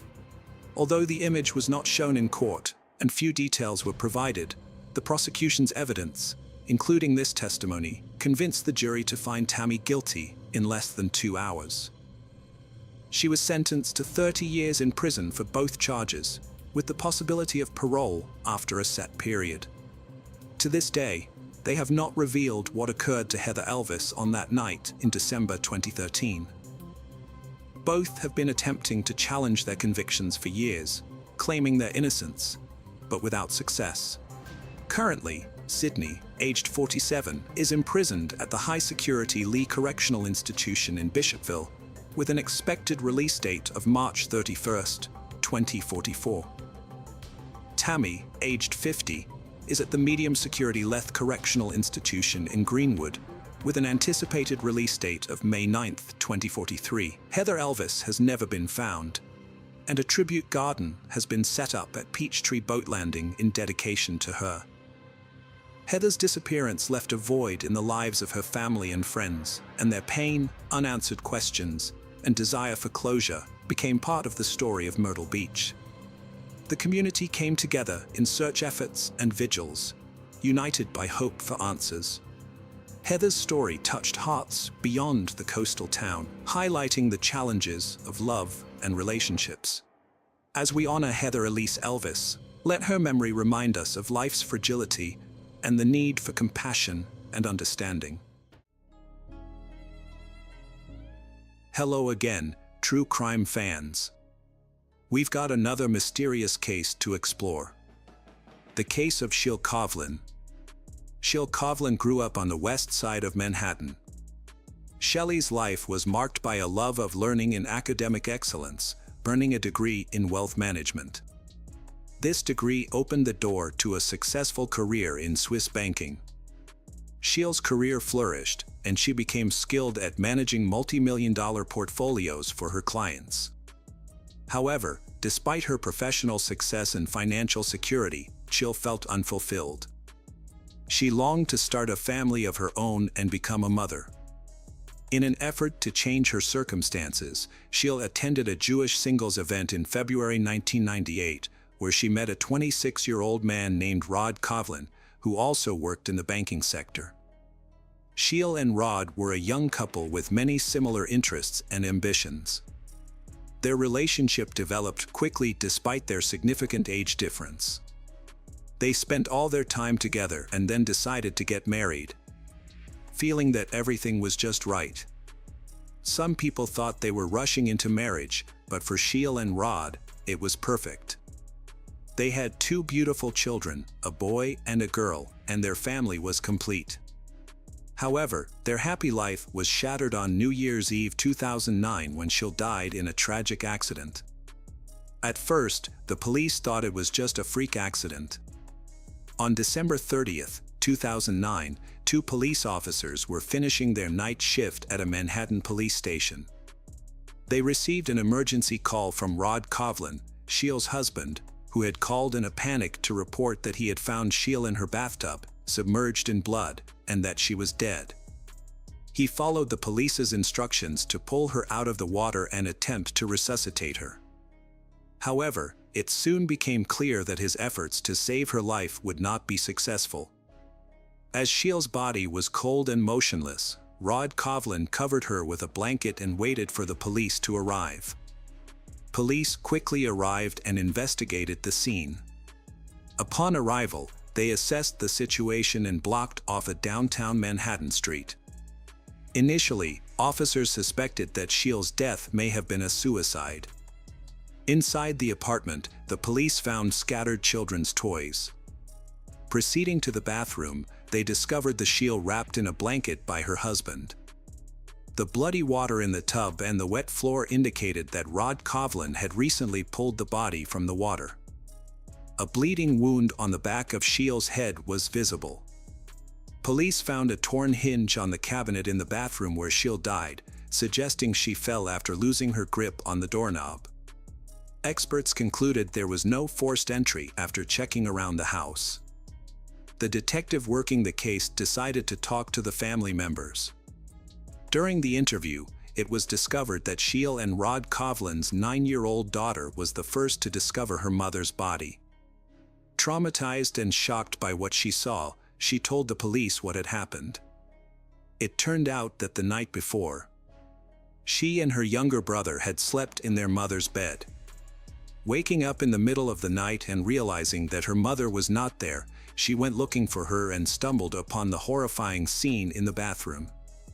She quickly called her father, Rod Kovlin, who had recently separated from his mother and was downstairs. He rushed into the bathroom, pulled his wife's body out of the water, and called emergency services. Her account of the events matched Rod Kovlin's, supporting the theory that her death was an accident. The police informed Sheil's family of the tragic event, leaving everyone in shock. An autopsy and forensic examination were scheduled for the following day. When the medical examiner contacted investigators to begin the examination, he was surprised to learn that this procedure would not take place, despite being necessary. This left the examiner confused. It was later discovered that a rabbi from Sheil's synagogue had intervened.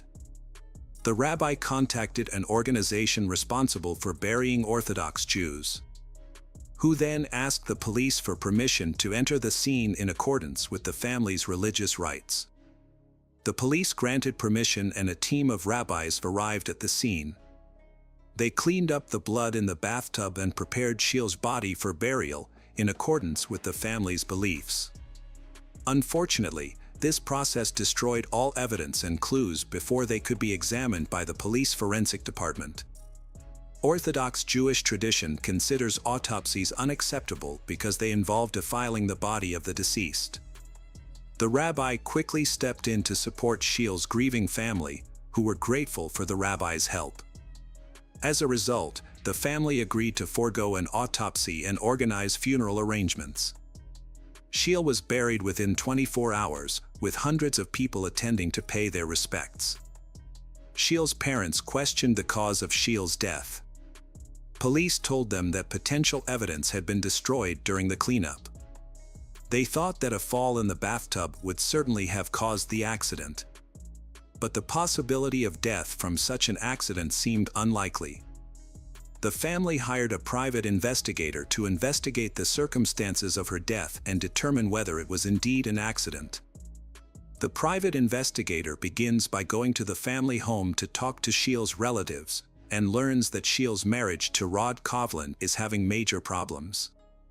Their marriage began to fall apart after their 10th wedding anniversary in 2008. Rod Coughlin frequently changed jobs and developed a gambling addiction, spending a lot of money on gambling. Sheil felt neglected because Rod Coughlin spent a lot of time playing video games. Sheil was also frustrated by the amount of money Rod Coughlin's family spent on his frequent trips, and he was unfaithful to her. Sheil, after discovering his email cheating, she decided to end their marriage and began the process of getting a religious divorce. However, the formal divorce process will take some time to complete. Although they are separated and experiencing strain in their relationship, they has tried to maintain their relationship for the sake of their children. Despite this effort, conflicts and disagreements between Sheil and Rod Coughlin continued to arise. Sheil had recently confided in her loved ones about her grievances with Rod Coughlin, characterizing him as aggressive and hot-tempered. She felt uneasy and monitored. The private detective suspected that Rod Coughlin might have been involved in his wife Sheil's death due to the complexities in their marital life. To investigate further, the detective aimed to determine if a crime had occurred at the scene where Sheil's body was found. He planned to inspect her apartment, but the door was sealed, requiring him to obtain a court order to gain access.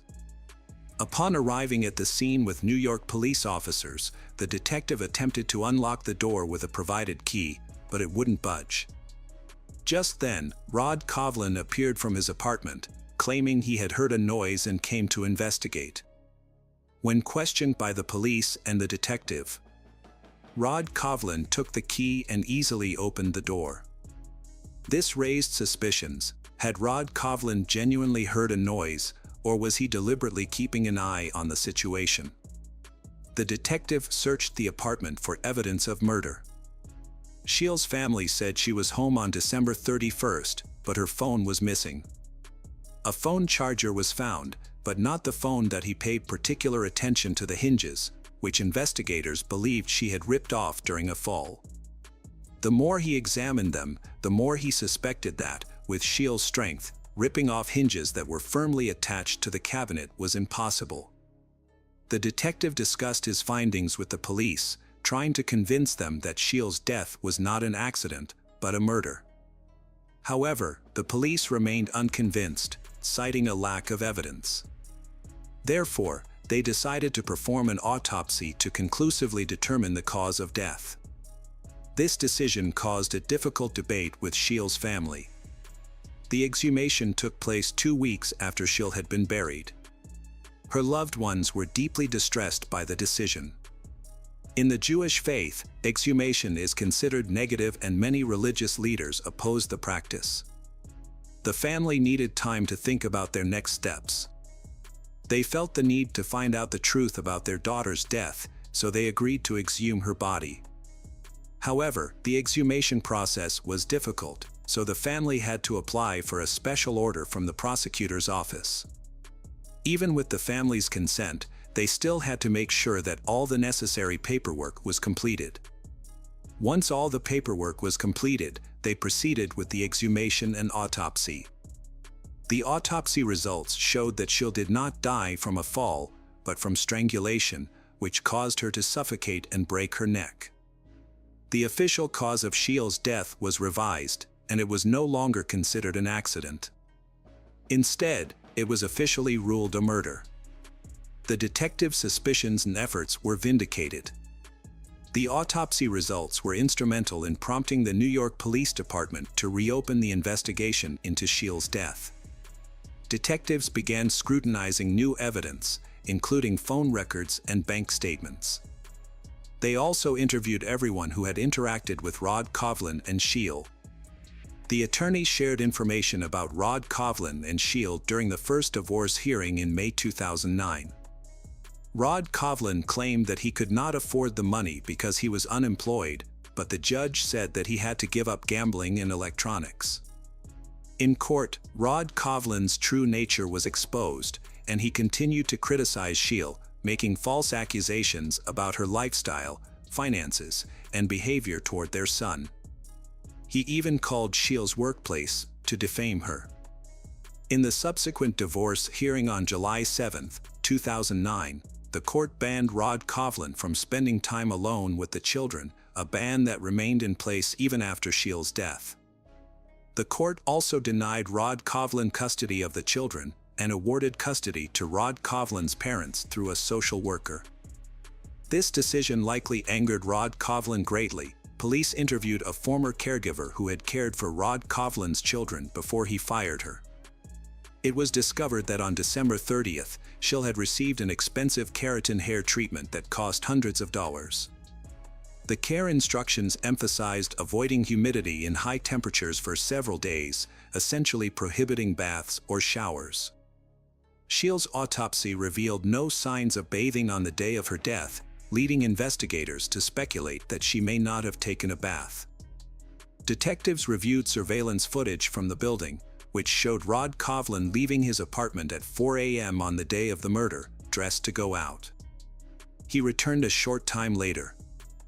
The building's security guard found this unusual, as Rod had never left the building that early. The security guard asked Rod Coughlin if he needed anything, but when he said no, Rod Coughlin returned with the chocolate bars and gave them to the security guard. Investigators believed that Rod Coughlin's actions were intentional to create an alibi, and as a result, he became the prime suspect. Scheel and Rod Coughlin were still married, which meant that absent a will or divorce, Rod Coughlin would inherit her estate, which was worth over $5 million. Additionally, on December 31, 2009, Scheel scheduled a meeting with her attorney to update her will and remove Rod Coughlin from the list of beneficiaries, which posed a significant threat to Rod Coughlin's rights and provided a clear motive for the crime. All of Scheel's assets were frozen in a safe deposit account. It is likely that Rod Coughlin knew about Scheel's plans to remove his name from her will, as he may have been monitoring her activities. A review of the surveillance footage revealed that Scheel had returned home at 8 p.m. the night before the crime, talking on her phone. However, the phone had gone missing after the crime. The investigators decided to conduct another search of the crime scene, and upon returning to the apartment, they quickly found Scheel's mobile phone lying on her bedside table, still connected to the charger. When questioned by the police, Rod Coughlin hired a lawyer, Ed, who advised him to remain silent. As a result, investigators had to continue searching for new evidence implicating Rod Coughlin. When they examined Rod Coughlin's phone records, they discovered frequent calls to the number of Deborah Holmes, a married woman with 3 children. 5 months before Scheel's murder, Rod Coughlin and Deborah met at a sick bow tournament and began a passionate affair. They often met at sick bow tournaments or played together online. Investigators saw an opportunity to gather information and decided to contact Deborah with a few questions. However, to their surprise, Deborah responded that her attorney had asked her not to cooperate. Faced with Deborah's refusal to speak, the police asked for the name of her attorney. The response revealed that Deborah and Rod Coughlin were the same attorney. As a last resort, the police searched Scheel's newly discovered phone for incriminating text messages or electronic communications between Rod and Deborah. All data had been completely erased by a professional. Even skilled programmers were unable to recover the deleted messages. Over time, it became clear that he had succeeded in evading justice. While his crimes may have been well executed, the rabbi's meticulous cleaning of the bathroom was a major factor in hampering the investigation. By removing all traces of blood and other evidence, they destroyed DNA, making it increasingly difficult for investigators to collect evidence. The case stalled because Rod Kovlin confessed to the crime, and a lack of evidence prevented the case from going to trial. 5 years have passed since the investigation into Shields' death began, but no arrests have been made. Police have searched for clues and evidence of Rod Kovlin's involvement in Shields' death for years, but to no avail. However, the case took a turn when Rod Kovlin's mistress, Deborah, came forward. She contacted the police, and they invited her to the station for questioning. Deborah had recently broken up with Rod Kovlin, which prompted her to contact the police. She shared information with the police that Rod Kovlin had conspired to gain custody of the children, but because he was a suspect in Shields' death and did not have custody of the children, he could not access the money Shield left behind. Rod Kovlin hatched a sinister plan to get his hands on Shields' fortune. Rod Kovlin planned to manipulate his 15-year-old daughter into falsely accusing her grandfather, Rod Kovlin's father, of assaulting her. This would result in the grandfather being imprisoned and losing custody of his granddaughter, and Rod Kovlin would give his daughter a large sum of money upon completion of the mission. Meanwhile, Rod Kovlin had been secretly withdrawing funds from the only account he had access to, which was meant for his children's education. His parents discovered that he was misusing the money and were extremely unhappy with his lack of concern for his children's well-being. This led to a heated dispute between Rod Kovlin and his parents. Rod Kovlin's anger towards his parents escalated to the point where he considered harming them. In 2012, he confided in his lover, Deborah, about his plan to have his daughter poison his parents' tea with rat poison. He believed that since his daughter was a minor, she would receive a lighter sentence if caught. Following this, Rod Kovlin came up with several other schemes. He considered burning down his parents' house and trapping them inside by jamming the doors. Rod Kovlin also thought about arranging a fake marriage for his daughter to a Mexican man, which would have forced her to give up part of her inheritance to him. The police were shocked by the details of Rod Kovlin's plans. Deborah secretly collected evidence, storing a large amount of data on hard drives. Deborah realized she was dealing with a psychopath, and she waited until after she broke up with Rod Kovlin to share the evidence with the police. The recordings she collected of Rod Kovlin's conversations with various people. The police now had to listen carefully to these recordings to find conclusive evidence. Deborah's contribution to the investigation was crucial. As the investigators analyzed the recordings, they made a surprising discovery. In a conversation with a friend he met through backgammon, Rod Kovlin casually mentioned that he had keys to Shields' apartment and could enter it at any time. Investigators found that Rod Kovlin was plotting against his own daughter, planning to pin the responsibility for the Shields' demise on her. Thanks to all the information gathered, the police finally had compelling evidence to charge Rod Kovlin with the demise of his wife. On November 1, 2015, Rod Kovlin was arrested. Shields' family awaited the trial of their daughter's perpetrator, but victory was not assured.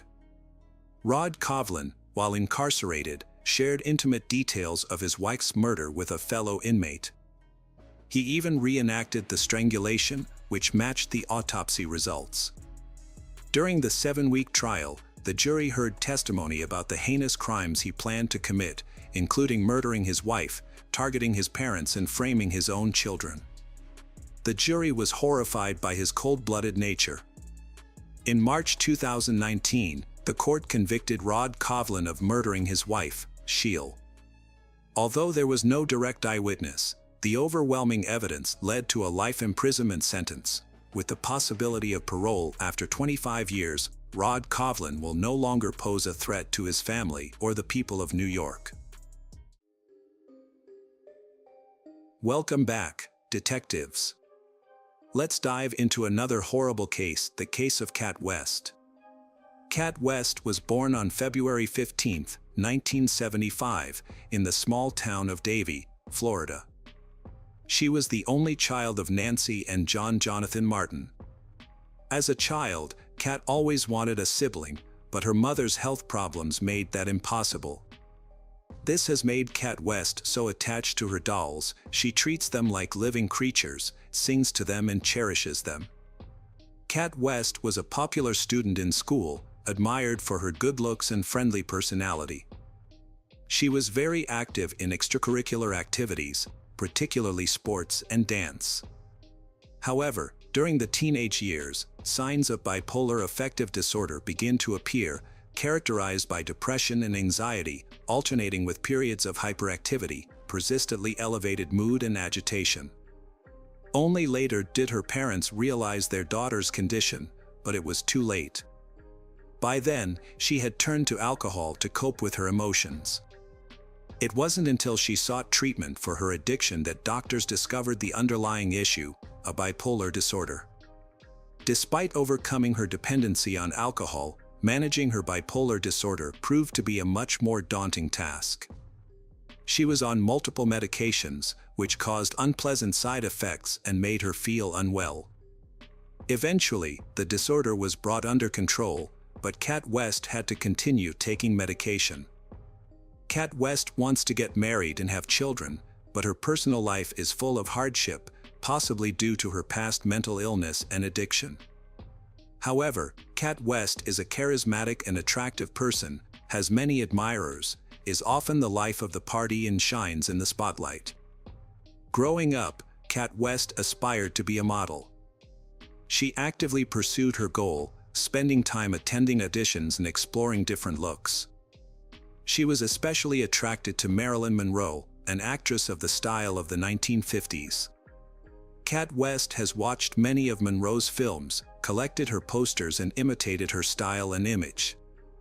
Interestingly, Kat West bore a resemblance to her idol, which she proudly acknowledged and cherished. Although her dream of becoming a famous model didn't come true, Kat West's photos were frequently published in local magazines, earning her some recognition, a fan base, and occasional recognition on the streets of her hometown. At the age of 28, she met her life partner, William Jeffrey West. William was born in 1970 in Alabama, came from a typical family. From a young age, he had aspirations of a career in the military or law enforcement. As a diligent student and active sports enthusiast, he was robust, fit, and incredibly focused. In the early 1990s, William joined the U.S. military, initially serving as a military police officer. His dedication led to a promotion as a military recruiter, responsible for enlisting individuals into the Army and Navy.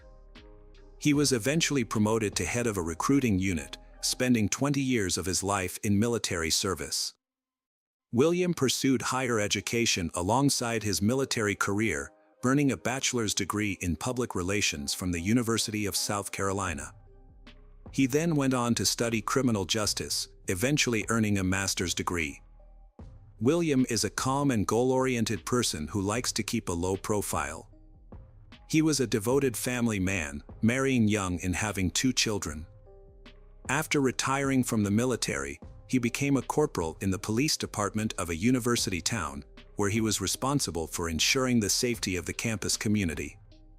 He approached his duties with seriousness and responsibility, never having to use his service firearm throughout his career.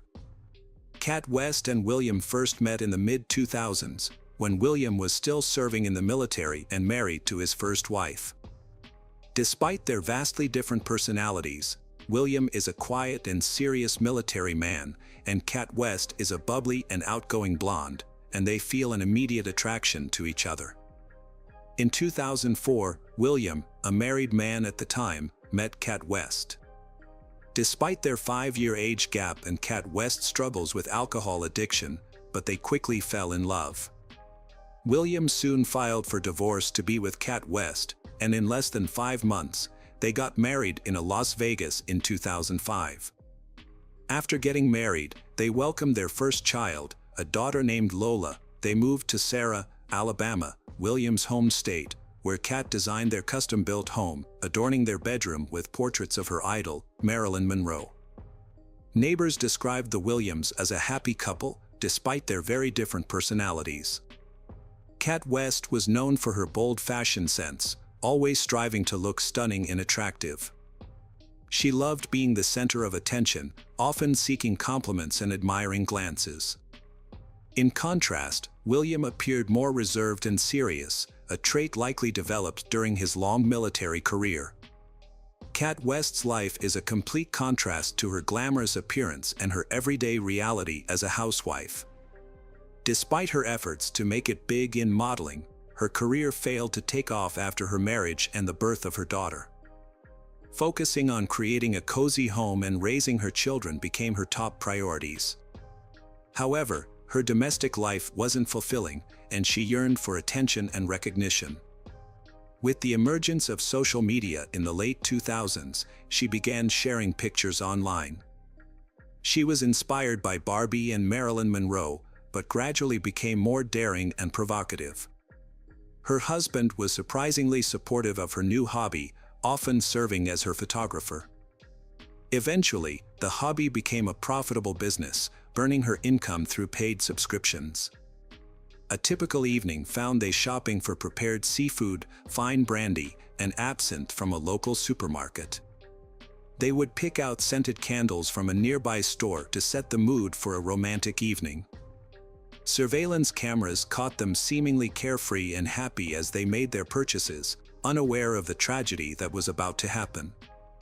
After a fun dinner and a few drinks, Kat West began transforming into her online persona, Kitty Cat.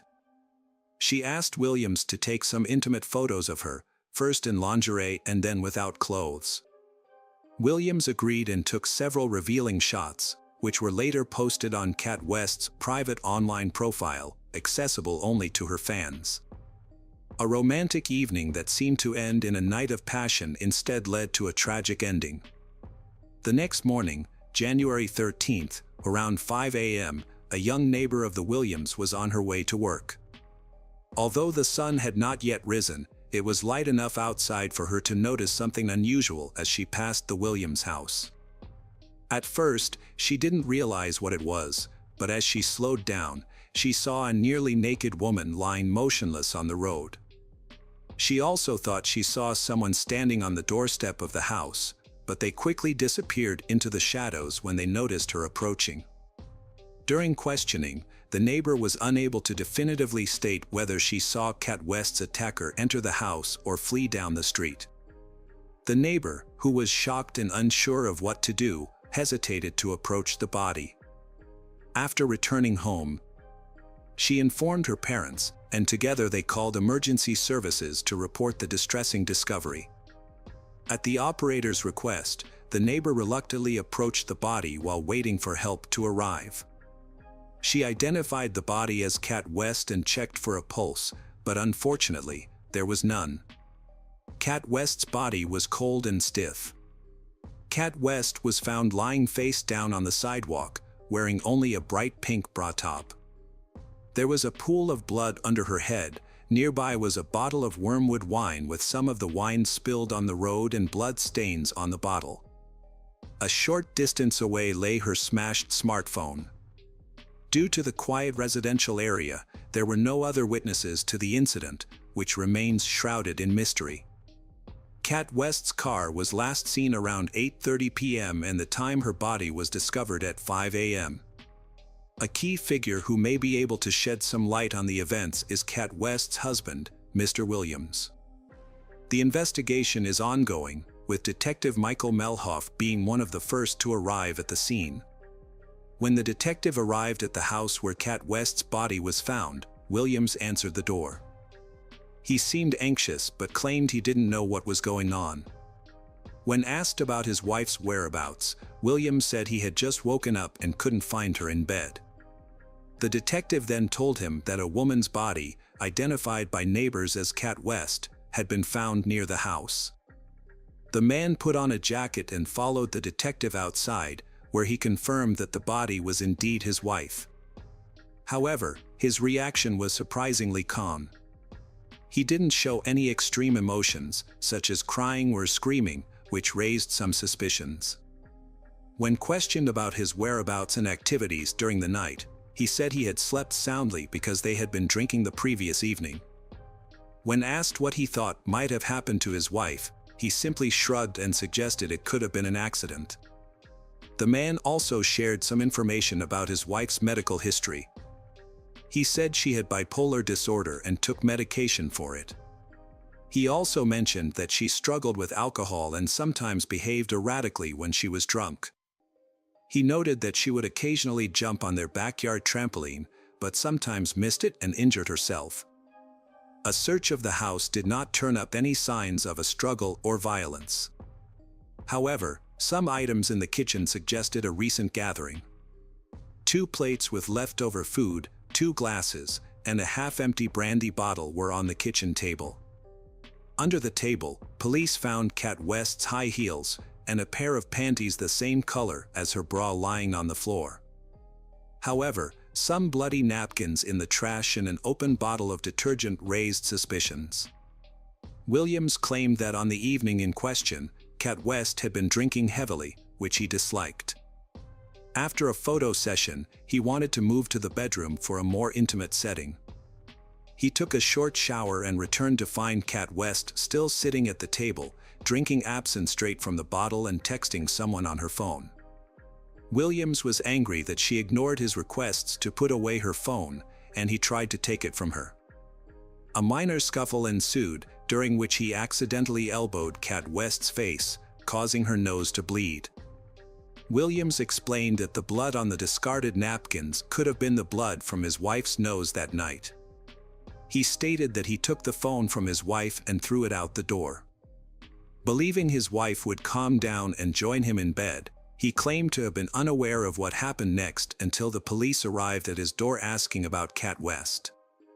Williams speculated that his wife might have gone outside to retrieve her phone and brought the absinthe bottle with her to finish it. He suggested 2 possible scenarios: 1, that she fell, hit her head on the bottle, lost consciousness, and froze to death, or 2, that someone attacked her. However, he could not explain why his wife went out wearing only a bra without any clothes. He attributed this behavior to her being intoxicated from the absinthe.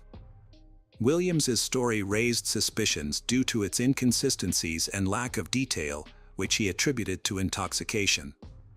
However, the investigation was hampered by lack of evidence and no witnesses. The autopsy revealed that the 42-year-old woman died from a severe head injury, likely caused by the absinthe bottle found nearby, combined with hypothermia. Her blood alcohol level was extremely high, suggesting severe intoxication can impair breathing and increase the risk of loss of consciousness. Initially, it seemed that the circumstances of Kat West's death were straightforward. She had been heavily intoxicated, gone outside to search for her phone, and taken the unfinished bottle of absinthe with her. It appeared that she might have lost her balance while reaching for her phone, fallen, hit her head on the bottle, lost consciousness, and ultimately died from the injury and exposure. The presence of the blood-stained bottle near her head and the phone nearby seemed to support this scenario. Yet, the investigation discovered that this explanation was overly simplistic and potentially staged. Experts determined that the head injury was caused by the bottle found next to the body. However, forensic analysis revealed that if the victim had fallen by herself, the bottle would likely have rolled away from her head, rather than remaining parallel to it. The bottle was found to have both Kat West's and her husband Williams's fingerprints on it, as well as some unidentified smudged prints. Further investigation led to a different conclusion. The theory presented in court suggested that Kat West and Williams had an argument. In a fit of anger, Williams allegedly struck her with the bottle, causing a fatal injury. Panicked, he attempted to stage an accidental fall and cleaned up the blood in the house, but failed to dispose of all the evidence. Evidence supporting this theory included a fitness app on Williams's phone, which tracked his movements. The app showed that Williams was active in the house until midnight and again early in the morning before the police arrived.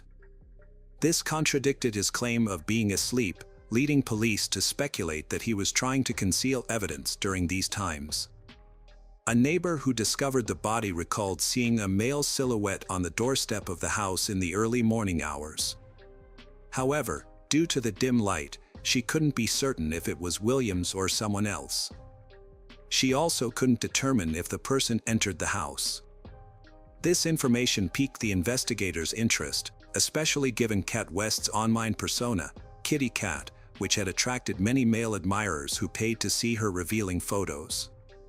This theory suggests that a highly devoted fan may have been responsible. As a homemaker, Cat West often received messages from various men, including some with inappropriate proposals.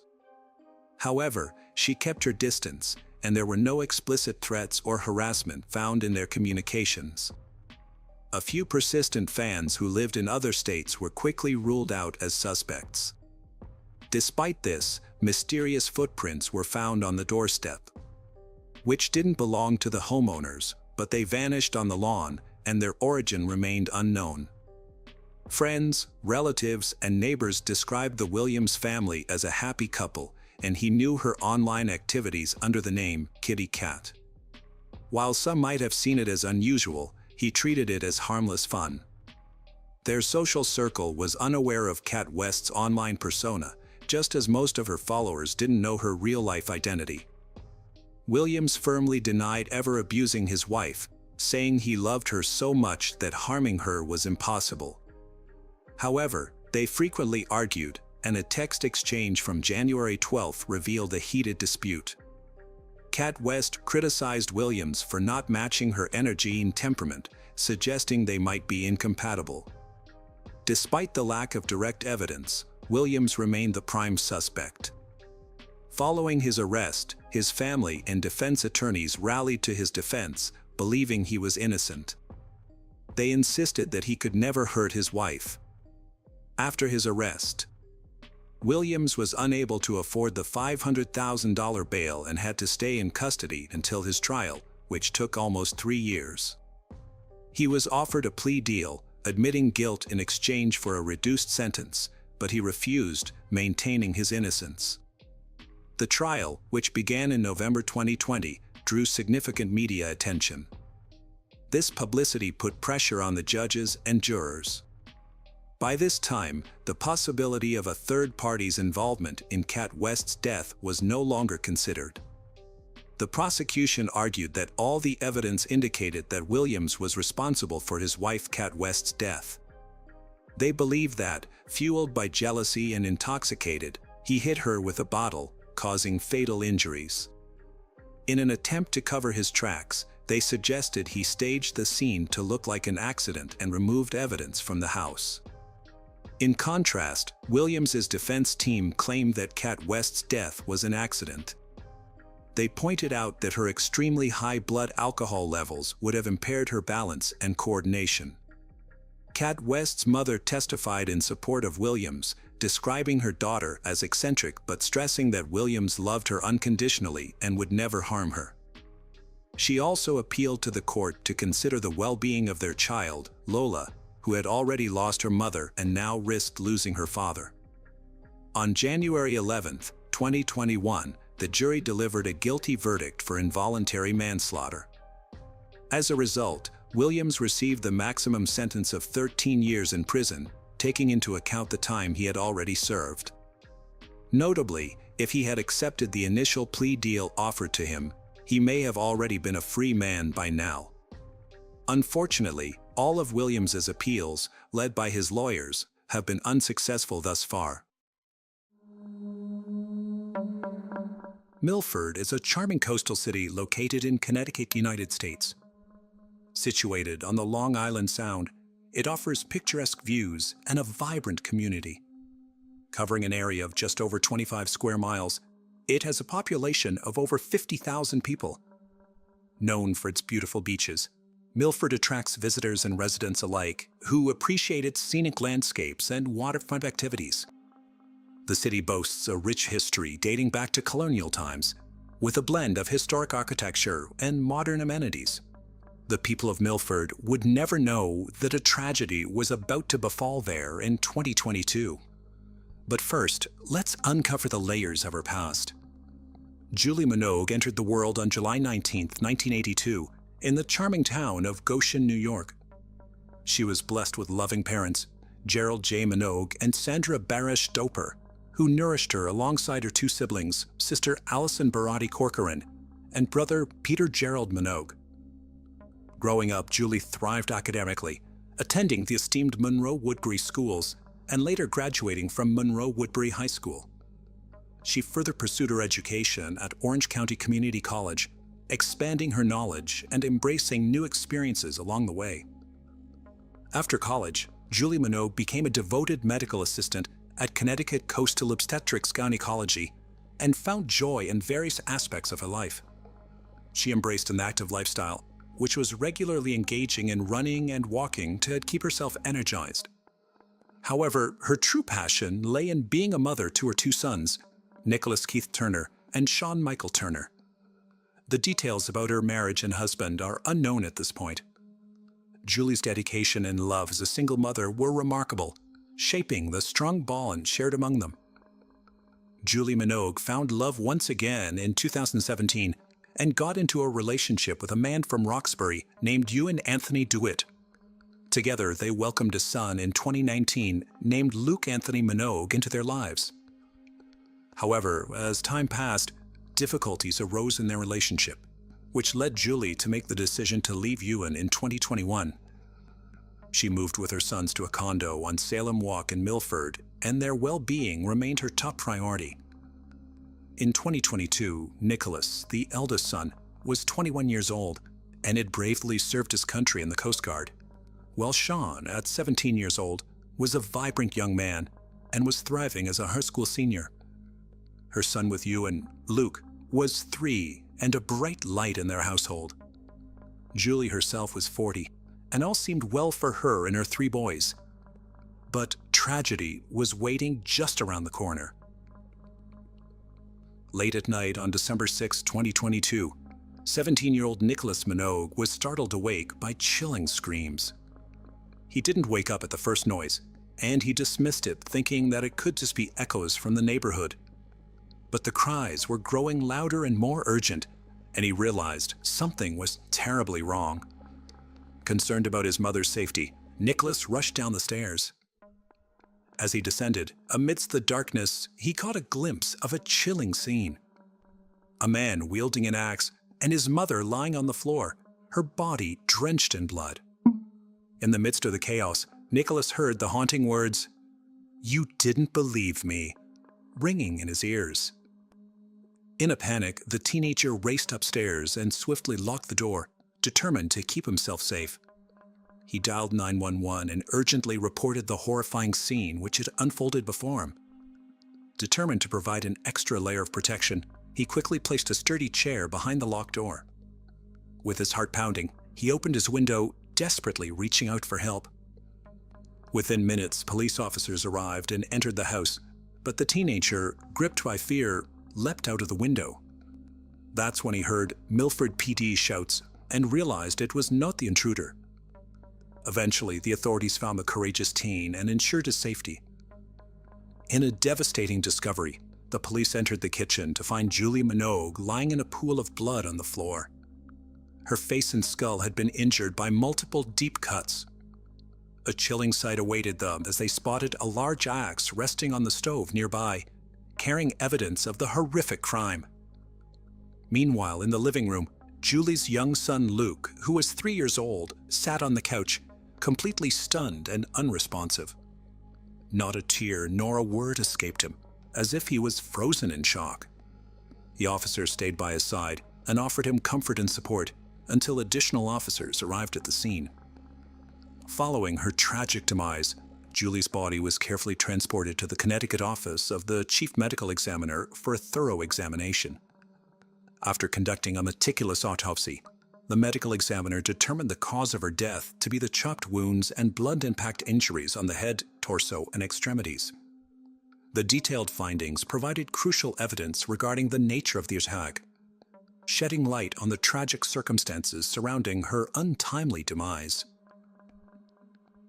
As the police took custody of the axe found on the gas stove, they meticulously combed through every inch of the area, as they were determined to uncover any potential evidence that could lead them closer to the perpetrator. Inside the house, they embarked on an extensive search, carefully examining each room for any clues that could shed light on the heinous crime. The commotion attracted the attention of concerned neighbors who gathered nearby. The atmosphere was tense as the community was eager to support the investigation in any way they could. Amidst the growing crowd, a helpful neighbor came forward with an unexpected piece of evidence: Ring camera footage from outside his house at Longmeadow Complex. The police eagerly seized the opportunity, hoping that the footage might hold a crucial clue. As they watched the footage, they witnessed an unsettling sight. An individual walking with an axe in hand, closely resembling the description provided by Nicholas. The discovery sent a wave of anticipation through the investigators, as they realized they might have found a significant lead. The police began to look into who this man with the axe could be. That very day, on December 6, 2022, a crucial breakthrough took place when a concerned woman called the police, recounting a chilling phone call from her son. In her trembling voice, she shared the shocking revelation that her son just called her and said that he killed his girlfriend. The urgency in her words sparked an immediate response from law enforcement. Determined to unravel the truth, they swiftly tracked down the woman and engaged her in conversation. It was then revealed that the man responsible for this ominous confession was none other than Ewan Dewitt, the 42-year-old man who was once in a relationship with Julie. With this vital information in hand, the police dialed Ewan's number, hoping to engage him in a crucial conversation. However, their efforts were met with resistance, as Ewan abruptly hung up the call. So it was important for the police to look into Ewan's history, which they believed could provide them vital information needed to proceed further. Born in the town of Roxbury in 1979, Ewan Anthony Dewitt possessed a diverse range of interests and pursuits. As a talented athlete, he pursued his passion for ice hockey and even reached the level of playing semi-professionally. Ewan's thirst for knowledge led him to obtain a bachelor's degree in history from Siena College, showcasing his intellectual curiosity. He was not a person who'd be satisfied from a single vocation, so he also embarked on the journey to become a firefighter. Additionally, Ewan also shared his expertise as a personal trainer. In 2006, Ewan was arrested in Connecticut for driving under the influence and traffic offenses. He pleaded guilty, resulting in a suspended prison sentence and probation. After this, Ewan Dewitt's journey took an inspiring turn when he joined the prestigious ranks of the U.S. Marine Corps in 2009, where he embarked on a path as a skilled weapons specialist and non-commissioned officer. He served his country for 5 years and attained the rank of Lance Corporal in 2011. In a remarkable photo from his time in the Marines, Lance Corporal Ewan Dewitt is seen in action as a machine gunner. The picture shows him courageously operating a powerful M2 50-caliber machine gun on a vehicle during an important defense of the amphibious task and forced naval exercise. The event took place on December 3, 2011, aboard the USS Chima. With his leadership qualities and expertise, he assumed the role of a machine gun section leader in the esteemed 1st Reconnaissance Battalion. Ewan dedicated himself to his duties, serving multiple tours in Afghanistan, the Middle East, and other classified locations with his dedicated brothers. Ewan and his brothers' inspiring story was captured in a 2015 article in the Register Citizen, highlighting their collective efforts to restore a piece of history. Ewan's life took a darker turn when he faced legal trouble. In November 2019, the Milford police arrested him for assaulting a victim, which resulted in a protective order being issued by the court. The case remains unresolved, as court records revealed that it was still pending.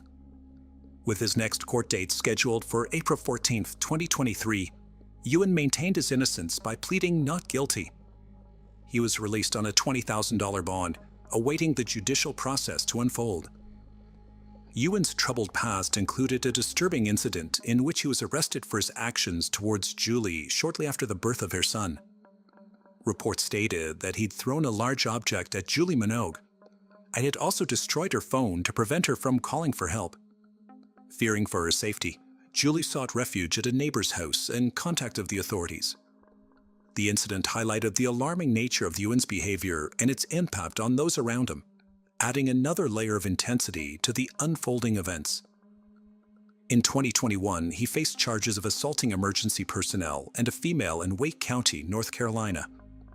Court records indicated that he pled guilty and received a combined jail sentence of 95 days, although the exact duration of his incarceration remained unknown. These encounters with the law showcased a pattern of concerning behavior, raising further questions about Ewan's character and past actions. Behind Ewan DeWitt's troubled history, a darker pattern of violence emerged, specifically targeting Julie Minogue. Several protective orders were filed against Ewan due to previous instances of domestic violence. These orders were issued in November 2019 and January 2021, and were put in place to safeguard not only Julie, but also the children who were present during those incidents. One such incident involved Ewan being intoxicated and engaging in a heated argument with Julie. According to a statement provided by the victim's son, Ewan had thrown a playpen at Julie's head, which resulted in a distressing injury. While Ewan was in rehabilitation, Julie took steps to file a restraining order, seeking protection from his harmful actions. Despite this, Ewan was granted visitation rights, which left a lingering sense of unease and concern about the safety of those involved. In addition to their troubled relationship, Julie and Ewan DeWitt found themselves entangled in family court cases beginning in 2021. It all began when Julie filed a petition for child support for their son Luke in August 2021. In October 2021, a judge ruled in her favor and ordered Ewan to provide financial support. As tensions continued to escalate, Ewan took Julie to court in December 2021, seeking resolution regarding visitation rights. The court intervened and granted supervised visitation for Ewan in April 2022, with a scheduled hearing in April 2023 to further address the matter. These legal battles shed light on the complexities and challenges faced by Julie and Ewan as they navigated their post-relationship dynamics. As the investigation progressed, new details were revealed that on November 14, 2022, just 3 weeks before her death, Julie took a decisive step by visiting the Milford Police Department to file a complaint against Ewan.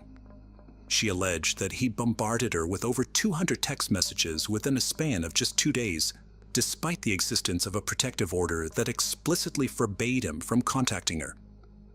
Officer Scott Nablin listened to Julie's concerns and diligently collected evidence of the text messages from her phone, further solidifying the case against Ewan. In a heartfelt plea for protection, Julie Minogue expressed her deep concern for her safety and the well-being of her children in a sworn affidavit submitted on November 17, 2022.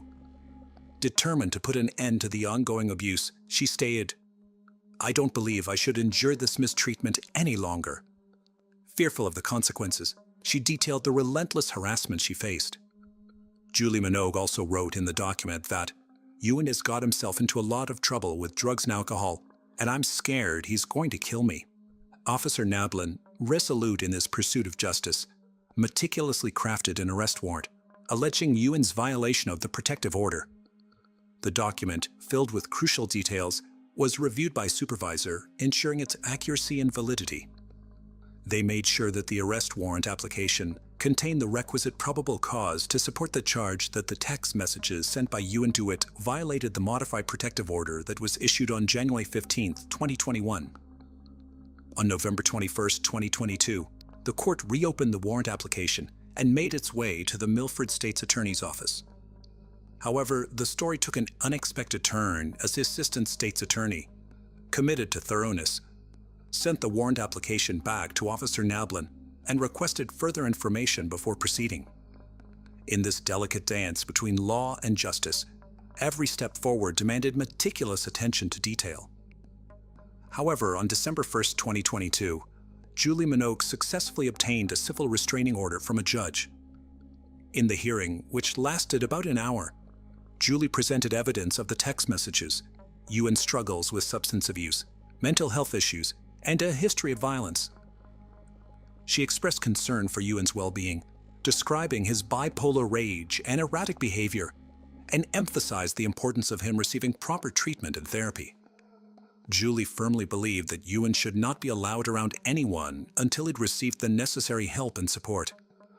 Recognizing the imminent danger she faced, a no-contact restraining order was swiftly issued on December 1, 2022, providing a legal shield against any further interaction with Ewan.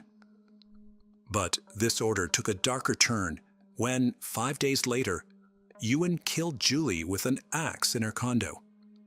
Now, all the evidence indicated that Ewan was the main focus of the investigation, and the search for him intensified as the police tirelessly canvassed the area around the Salem Walk condominium, leaving no stone unturned.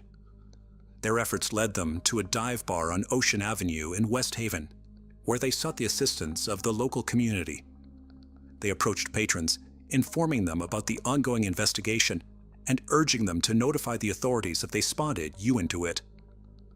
It was during this concerted effort that two observant individuals caught sight of a person who matched the suspect's description.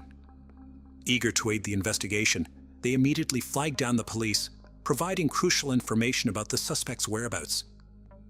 Engaging with one of the witnesses, who preferred to remain anonymous, the police learned that the individual had witnessed someone resembling the suspect wandering around the parking lot for a brief period. Eventually, the suspect entered a food truck located in the parking lot.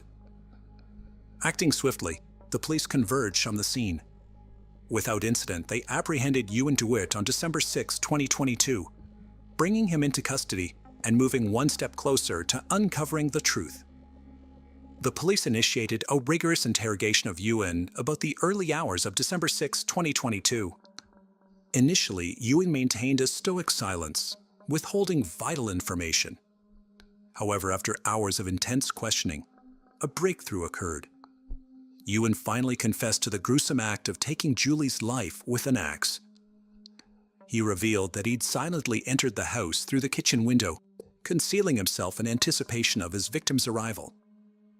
When Julie eventually entered the kitchen, he launched an attack, wielding the axe with deadly intent. It was during this horrifying moment that Nicholas, Julie's son, descended the stairs and confronted the scene. Overwhelmed with fear, Ewan fled, leaving the axe behind on the gas stove. Ewan's admission sent shockwaves through the investigation, bringing forth a chilling account of the tragic events that unfolded that night. During Ewan's initial court appearance in State Superior Court in Milford on December 7, 2022, Assistant State Attorney Alana Paul informed the judge about new developments in the case. She revealed that Ewan had fully admitted to the incident. But even without that admission, she believed the evidence against him was substantial. Attorney Paul highlighted the presence of surveillance footage and the testimony of Julie's son, who had observed part of the incident. Given the seriousness of the case, Paul argued that a significant bond was necessary. Emphasizing the gravity of the situation, Judge Arden Groggins set his bond at $5 million. The judge expressed concerns about Ewan's history of disregarding court orders and emphasized the importance of public safety. In light of the circumstances, Ewan was placed on suicide watch, with a hearing scheduled for December 14, 2022, to further address the case. Finally, it was the day of the final decision. On December 14, 2022, in addition to the murder charge, Ewan DeWitt faced multiple other charges brought forth by the Milford police. These included criminal violation of a protective order, criminal violation of a restraining order, risk of injury to a minor, and reckless endangerment. By levying these charges, law enforcement sought to address the broader scope of Ewan's alleged actions and their impact. A hearing was scheduled for Ewan DeWitt's pending criminal cases on April 6, 2023. He has yet to plead. Prosecutors stated that Ewan already confessed to the murder of Julie Minogue. However, no further information has been released by the police about the hearing. In the statement, the family expressed their determination to take action and ensure that those who neglected their responsibilities are held accountable. They also expressed their hope that this case would serve as a catalyst for improved protections for individuals facing domestic violence and abuse. With their unwavering commitment, the family aims to bring about positive changes and prevent such tragic incidents from occurring in the future. This case involved a combination of diligent efforts by law enforcement and the heinous acts of a killer who killed his ex-girlfriend in a rage of anger. On September 29, 2006, in St. Patrick's Church in Glasgow, United Kingdom, detectives discovered the body of a young woman. Little did they know, this crime was just the tip of the iceberg. Their investigation led them to one of the ruthless serial offenders in the country. Peter Britton Tobin was born on August 27, 1946, in Johnstone, Scotland. He was the youngest of 8 children in the family of Marjorie and Daniel Tobin. Early on, Peter exhibited a difficult character, prompting his parents to send him to a boarding school in 1953 when he was just 7 years old. However, this seemingly did not yield much benefit. Later on, he was sent to a correctional institution.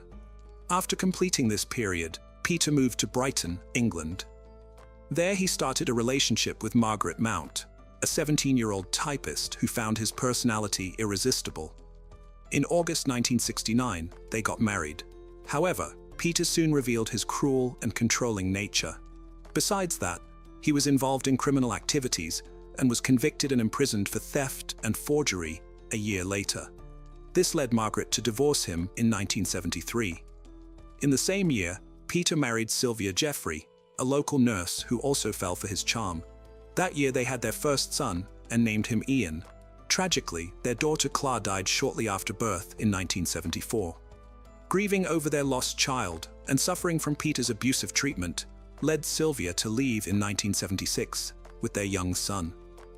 Decades later, when Peter was in his 40s, he pursued new romance again, this time with Kathy Wilson, who was only 16 years old at that time, vulnerable and impressionable, which made it easy for him. Together, they had a son named Daniel, the couple's only child. They married in 1989 and moved to Scotland. It proved challenging. Kathy couldn't go outside freely due to her husband's control over every aspect of her life. His violent behavior continued, reaching significant levels. Consequently, isolation exacerbated her living conditions. The young woman mustered the courage and chose to flee with her son in the late 1990s. It's uncertain if Kathy's departure triggered the worst aspects of the man's character to emerge. However, from this moment on, Peter unleashed a terrible side of himself upon the world, ready to cause much harm.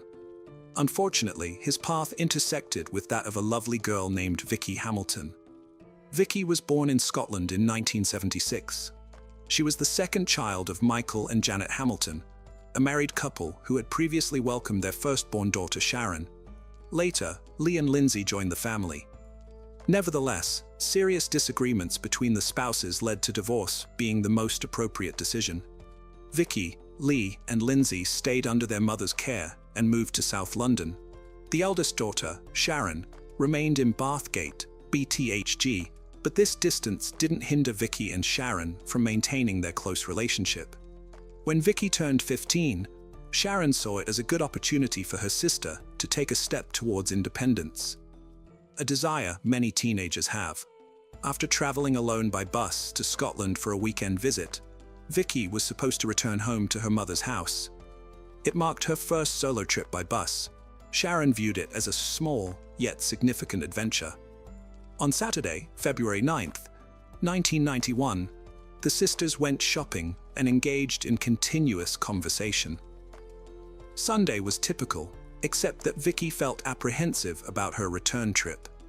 The evening of February 10th was cold and snowy. Vicky ensured she had enough money for the fare and reviewed the bus route one last time with her sister before they hugged each other tightly. Standing at the bus stop, snacking on a bag of chips across from the police station, it was there Vicky's path crossed with Peter's fatefully. He forcibly dragged her into his car and committed unspeakable acts, raping her and then taking her life either out of malice or to prevent her from reporting him. Peter retained possession of the girl's purse. When Vicky did not arrive at her mother's house and there was no communication from her, her family began searching for her frantically in desperation. Simultaneously, they alerted the authorities about her absence. Once the police began investigating the disappearance, V's face became one of the most recognizable in Scotland. The search operation grew into one of the largest in the country's history.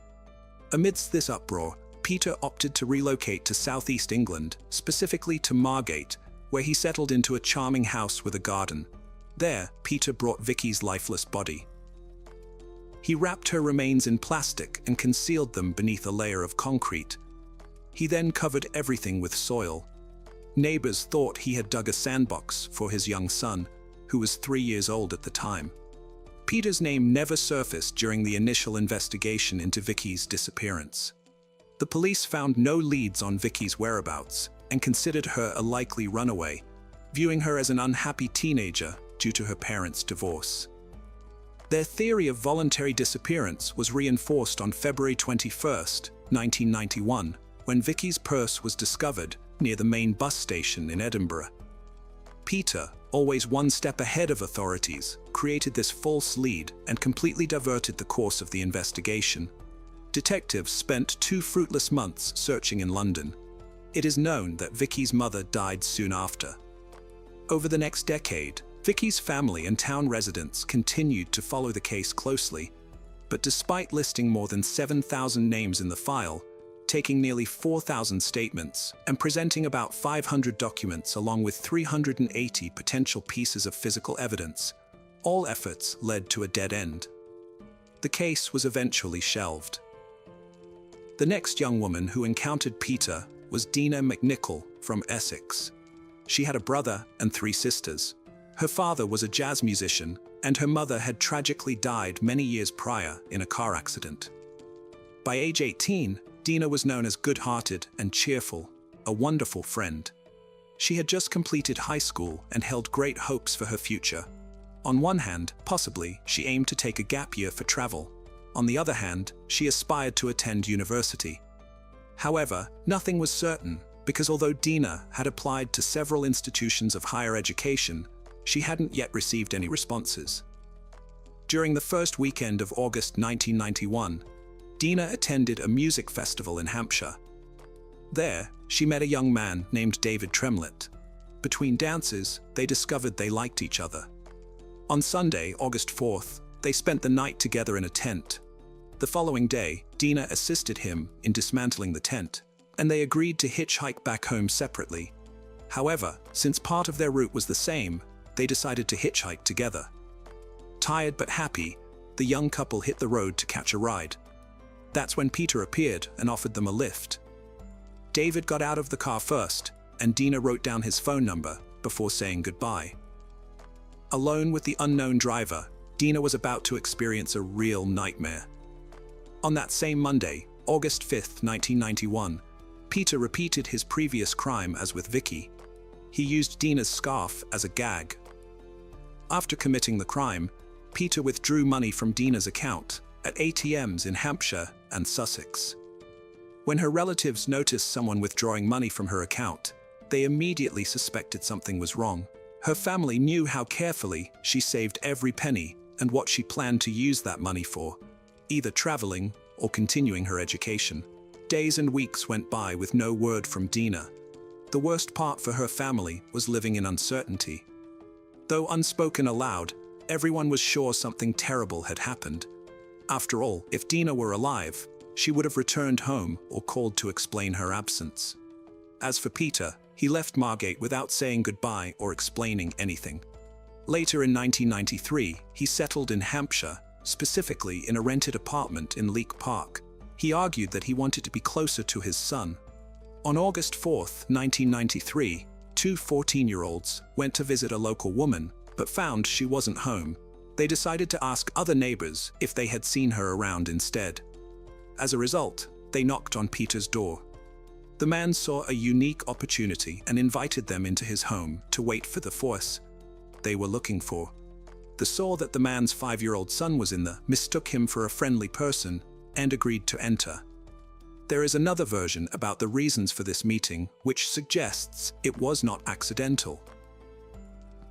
The 2 girls came to Peter's home in response to a request for a babysitter that the man had made.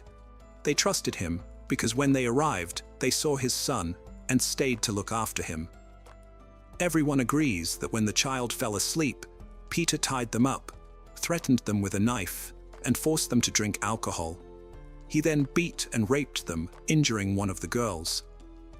Just when they thought their lives would end at the hands of this extremely cruel man, a boy woke up. This saved them from suffering the same fatal fate that befell Vicky and Dina. In an effort to keep his son from realizing what had happened and understanding what kind of father he was, Peter decided to leave the apartment with the child. According to some reports, Peter left around 2 a.m., but before that he turned on the gas in the kitchen, hoping to complete his monstrous task. However, the girls regained consciousness and managed to escape. They went to the police and reported all the abuses committed by Peter, whom they described in detail. Peter returned his child to his mother and joined a religious sect called the Communion of Jesus under a false name.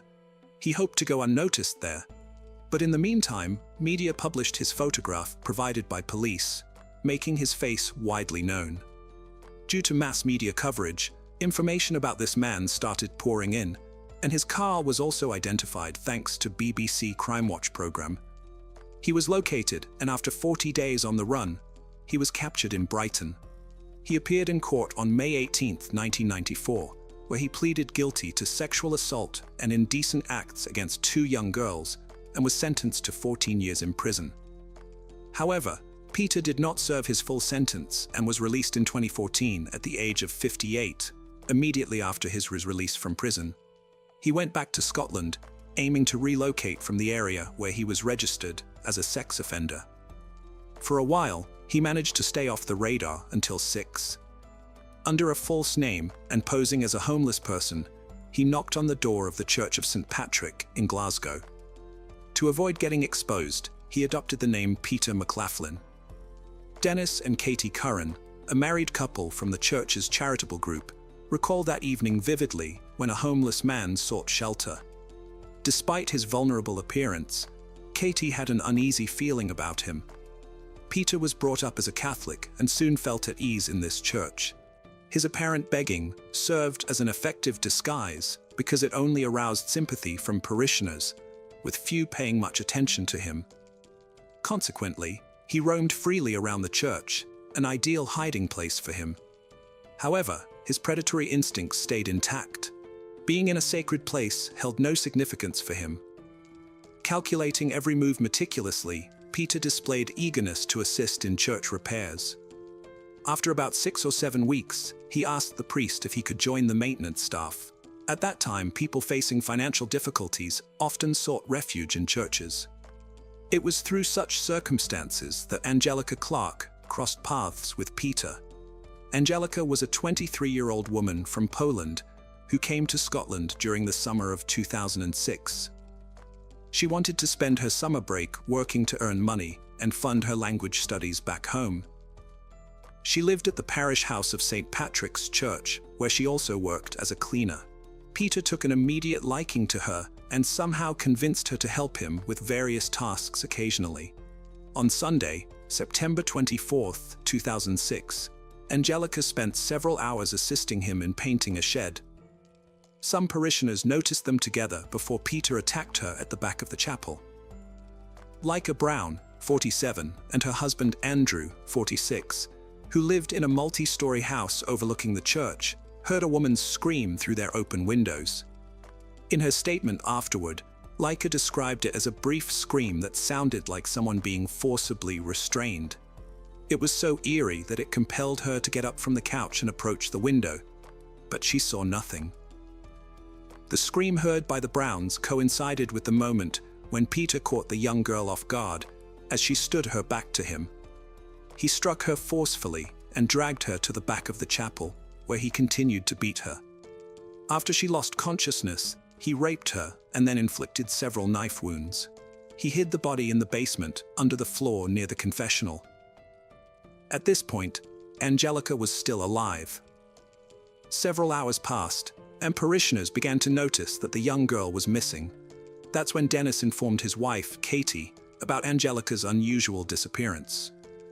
The police quickly initiated an investigation and started interviewing members of the community one by one.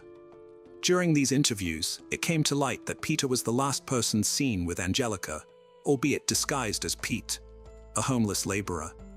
Eventually, he became the prime suspect.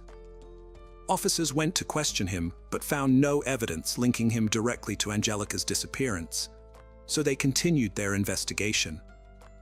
Aware that it was only a matter of time before they discovered the body and traced everything back to him, Peter fled to London. By this time, Detective David Swindle had joined the investigation. He soon began to suspect that this case wasn't merely a disappearance.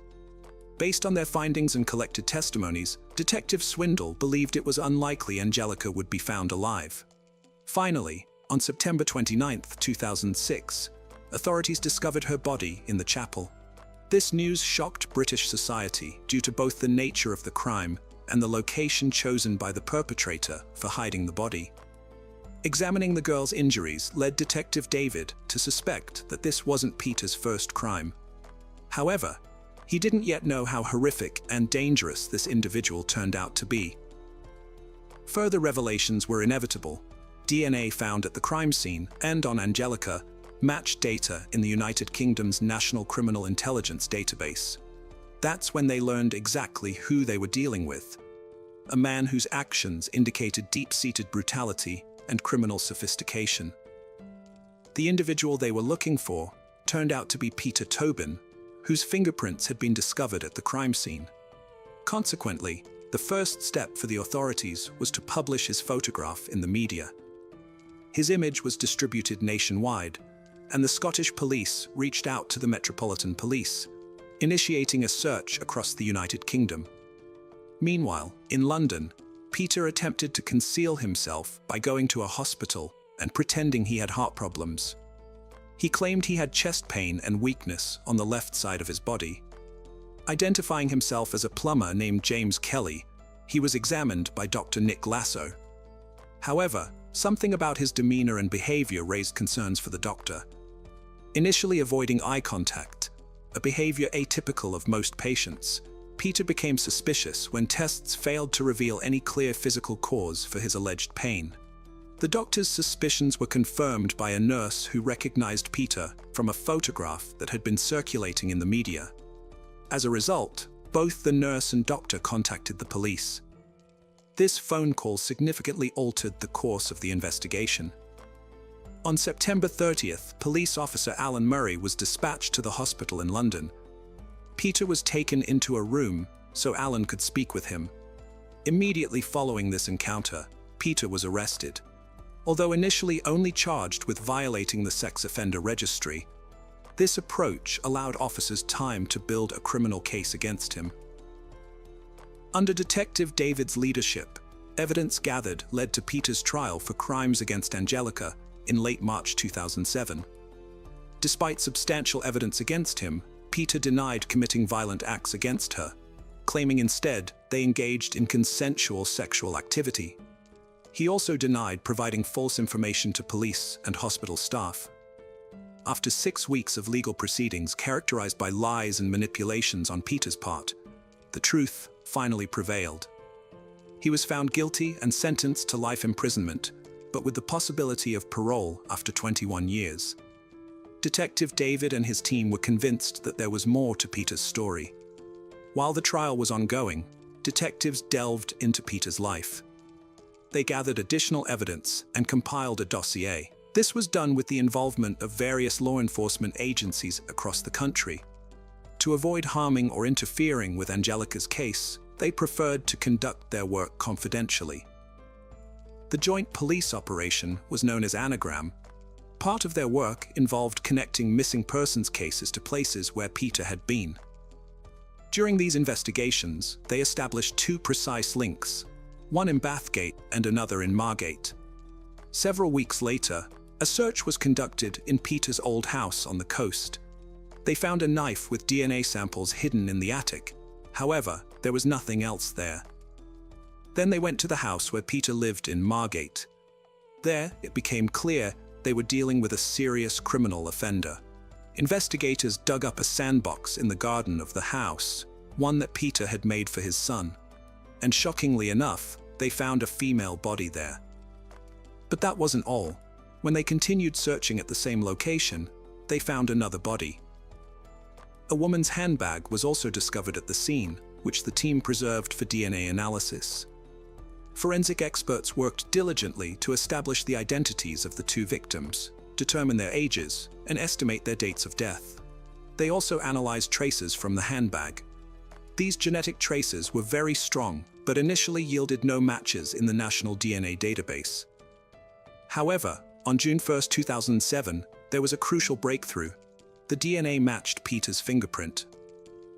This development proved monumental for investigators who deemed it necessary to move forward decisively in this direction by November.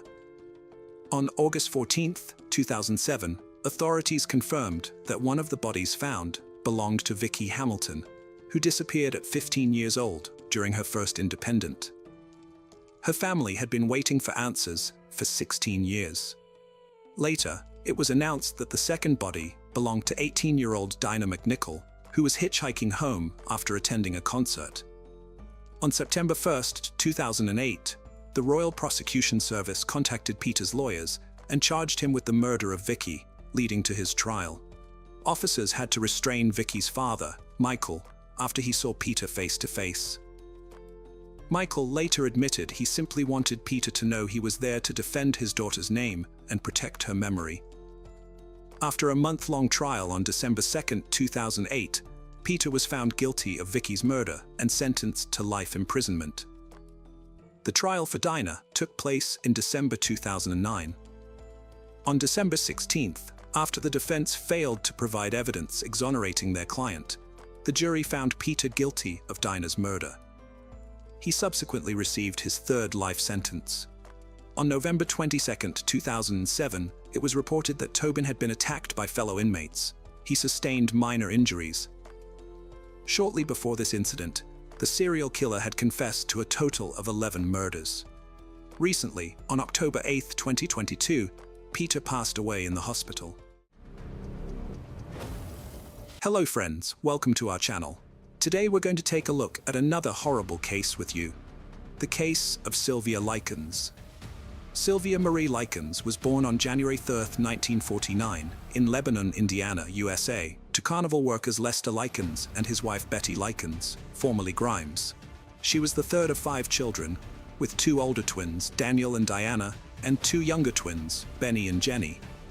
Sylvia's youngest sister Jenny had polio, which left her with a significantly weakened leg, causing her to limp noticeably.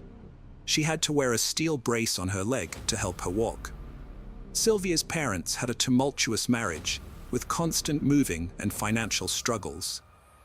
They worked at carnival booths throughout Indiana during the summer, selling candy, beer, and soft drinks. To help out, the Likens children would often travel with their parents, but Sylvia and Jenny frequently stayed with relatives, mostly their grandmother. This arrangement not only kept the young girls safe, but also allowed them to have a more stable education.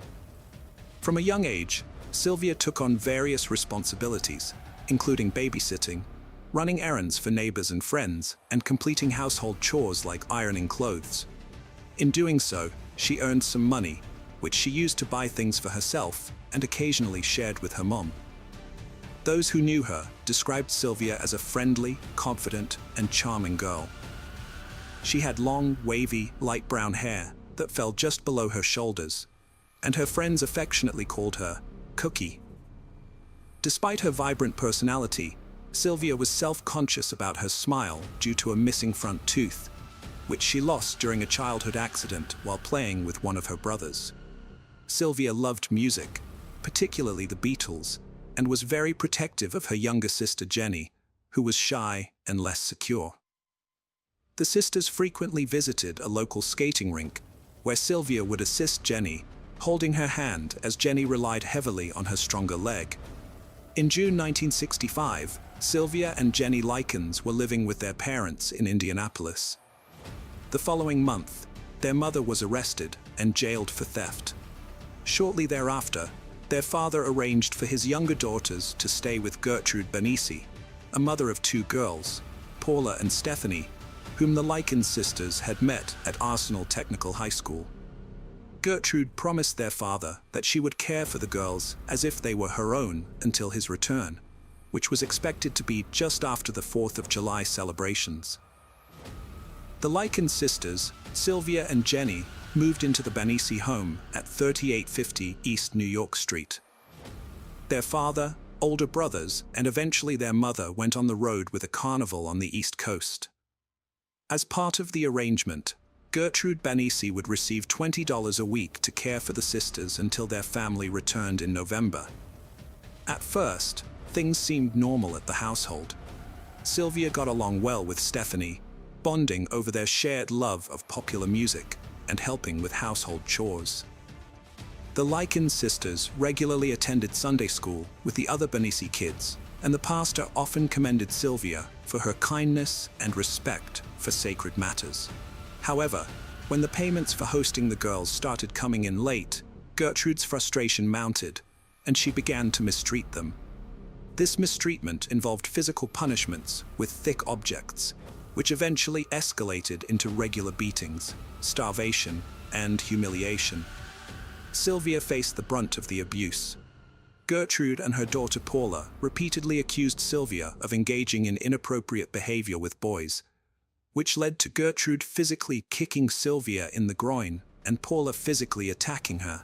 The girls were forced to eat food they disliked, and Sylvia was even beaten by Stephanie's boyfriend, Randolph Hubbard. Daily life at the Banfi residence was brutal. Violence escalated over time.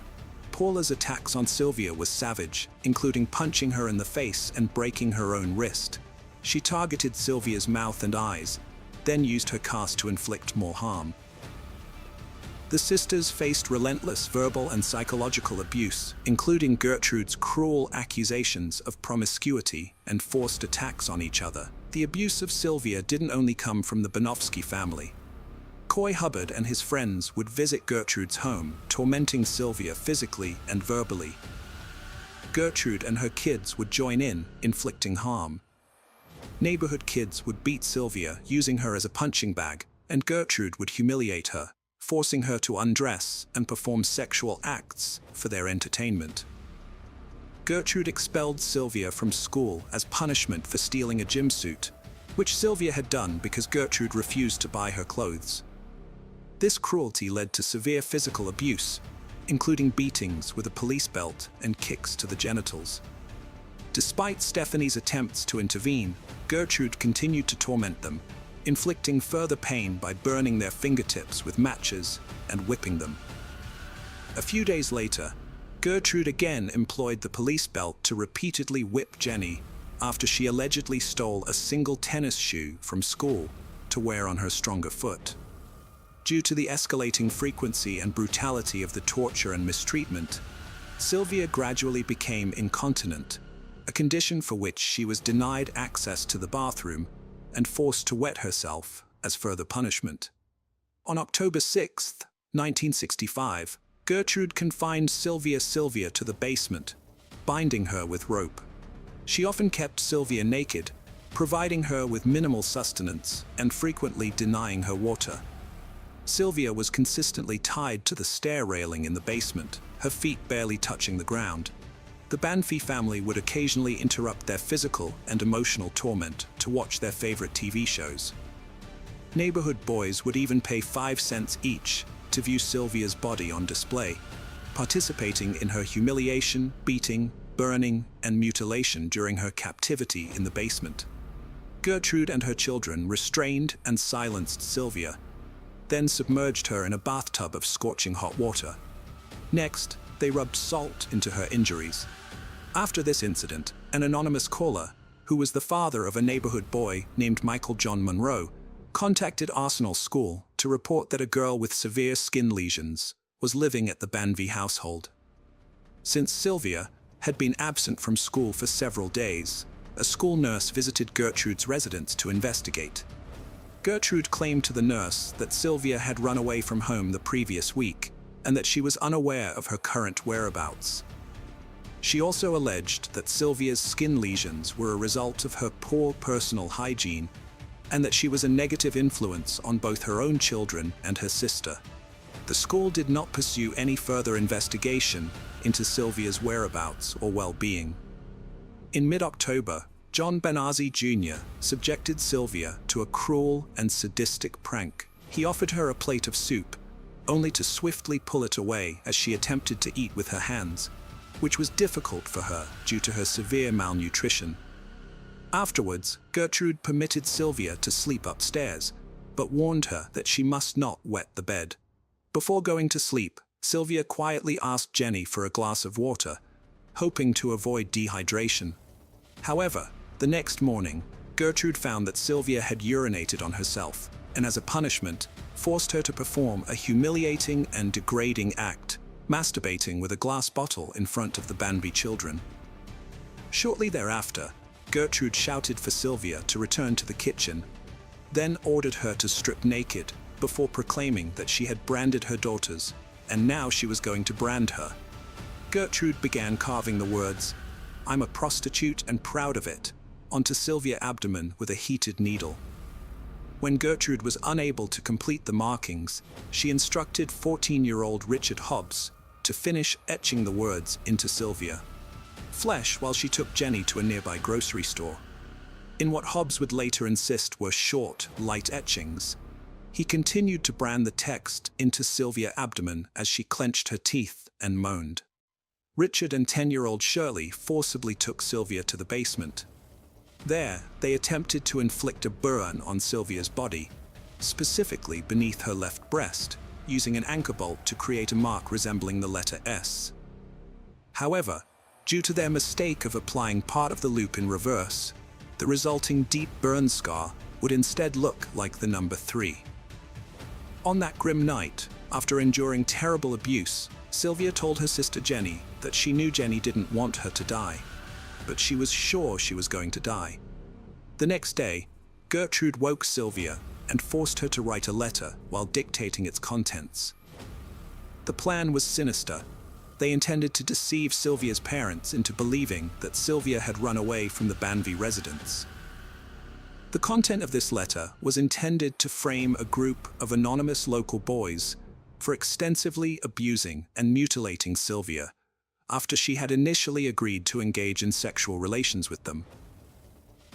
After writing the letter, Sylvia was again tied to the basement stair railing, while Gertrude finalized her plan to abandon her in Jimmy's forest with the help of John Jr. and Jenny. Gertrude offered Sylvia cookies, but she refused, saying, "Give them to the dog, I don't want them." Enraged, Gertrude forced the cookies into Sylvia's mouth, and then she and John brutally beat her, targeting her stomach. On the morning of October 26th, Sylvia's condition had deteriorated. She could hardly speak or control her movements. Gertrude brought her to the kitchen, propping her against the wall, and tried to feed her a donut and a glass of milk. However, Sylvia struggled to hold the glass, which further infuriated Gertrude, who tossed her to the floor before returning her to the basement. Soon, Sylvia became delirious, repeatedly moaning and muttering incoherently. When Paula asked her to recite the alphabet, Sylvia couldn't get past the first 4 letters and was unable to stand up from the floor. Sylvia faced neighborhood bullies in the basement. She pointed out familiar faces, shouting names.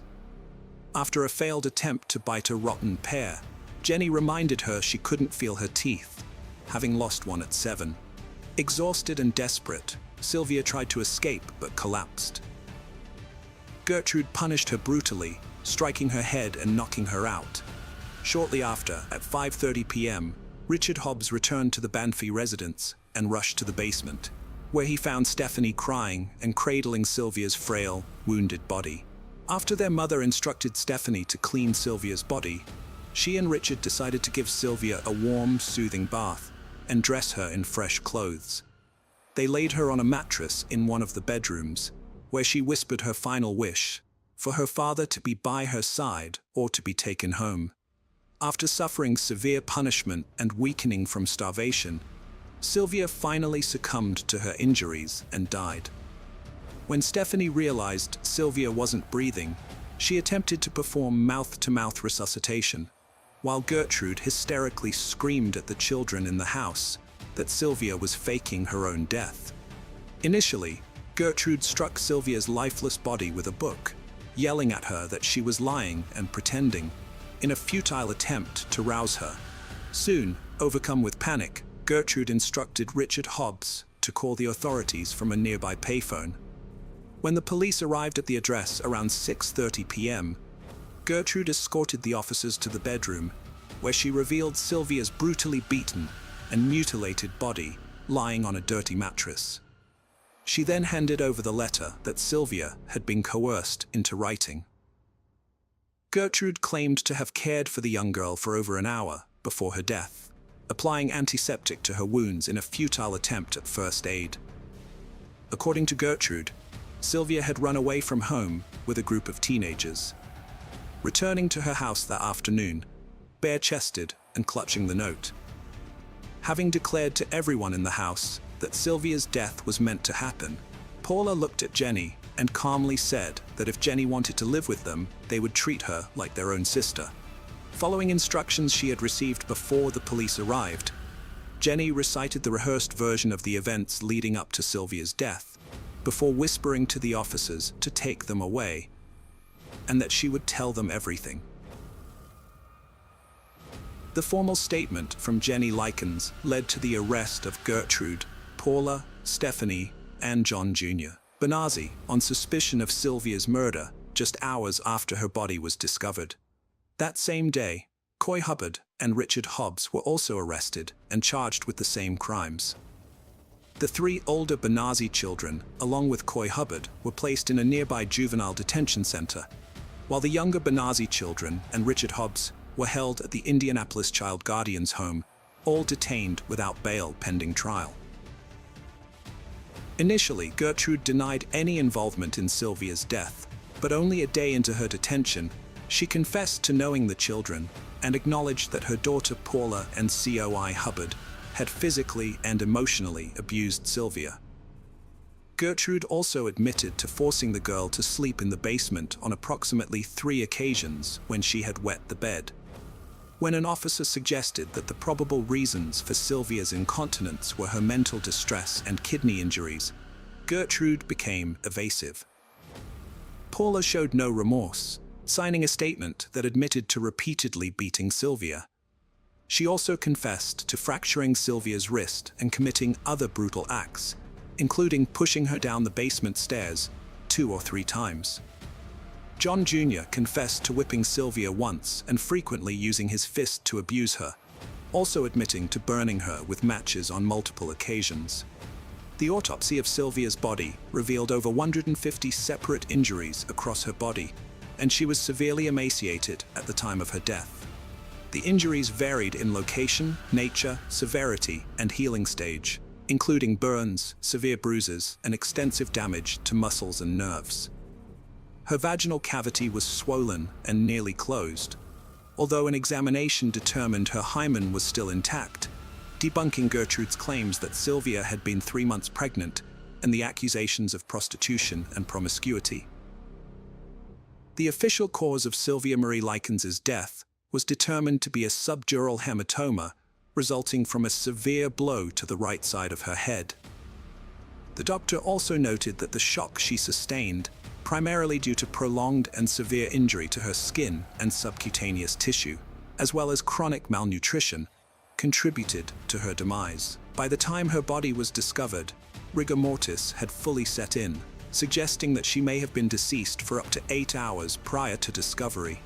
Interestingly, although the autopsy revealed that Sylvia had been recently bathed, possibly post-mortem, this action may have accelerated the loss of body temperature and subsequent onset of rigor mortis.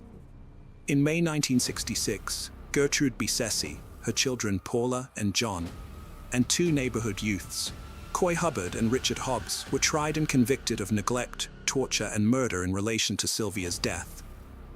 Following 8 hours of deliberation, the jury found Gertrude Bissesi guilty of first-degree murder, sentencing her to life imprisonment. However, she was paroled in 1985. Paula was convicted of second-degree murder and released in 1972.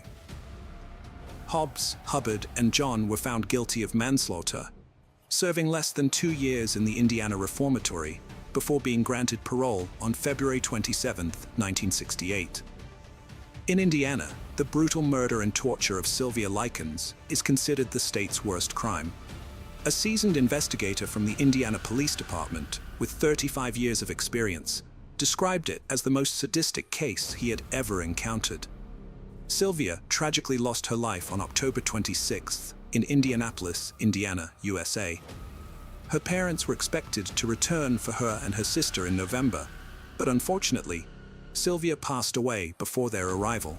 Sylvia and her sister Jenny lived in fear of reporting the escalating abuse and neglect to family members or school authorities. They worried that speaking out would worsen their already desperate situation. Jenny, in particular, struggled to overcome the urge to inform family members, fearing that Gertrude would retaliate by subjecting her to the same torture and abuse as her sister. Additionally, Jenny faced harassment from neighborhood girls who ridiculed and occasionally beat her whenever she mentioned Sylvia's situation.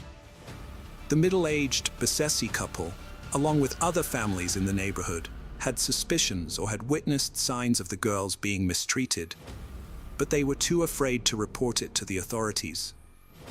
Consequently, no one intervened to stop the abuse the Sylvia sisters suffered, and tragically, no one was able to rescue them from their horrific ordeal in time.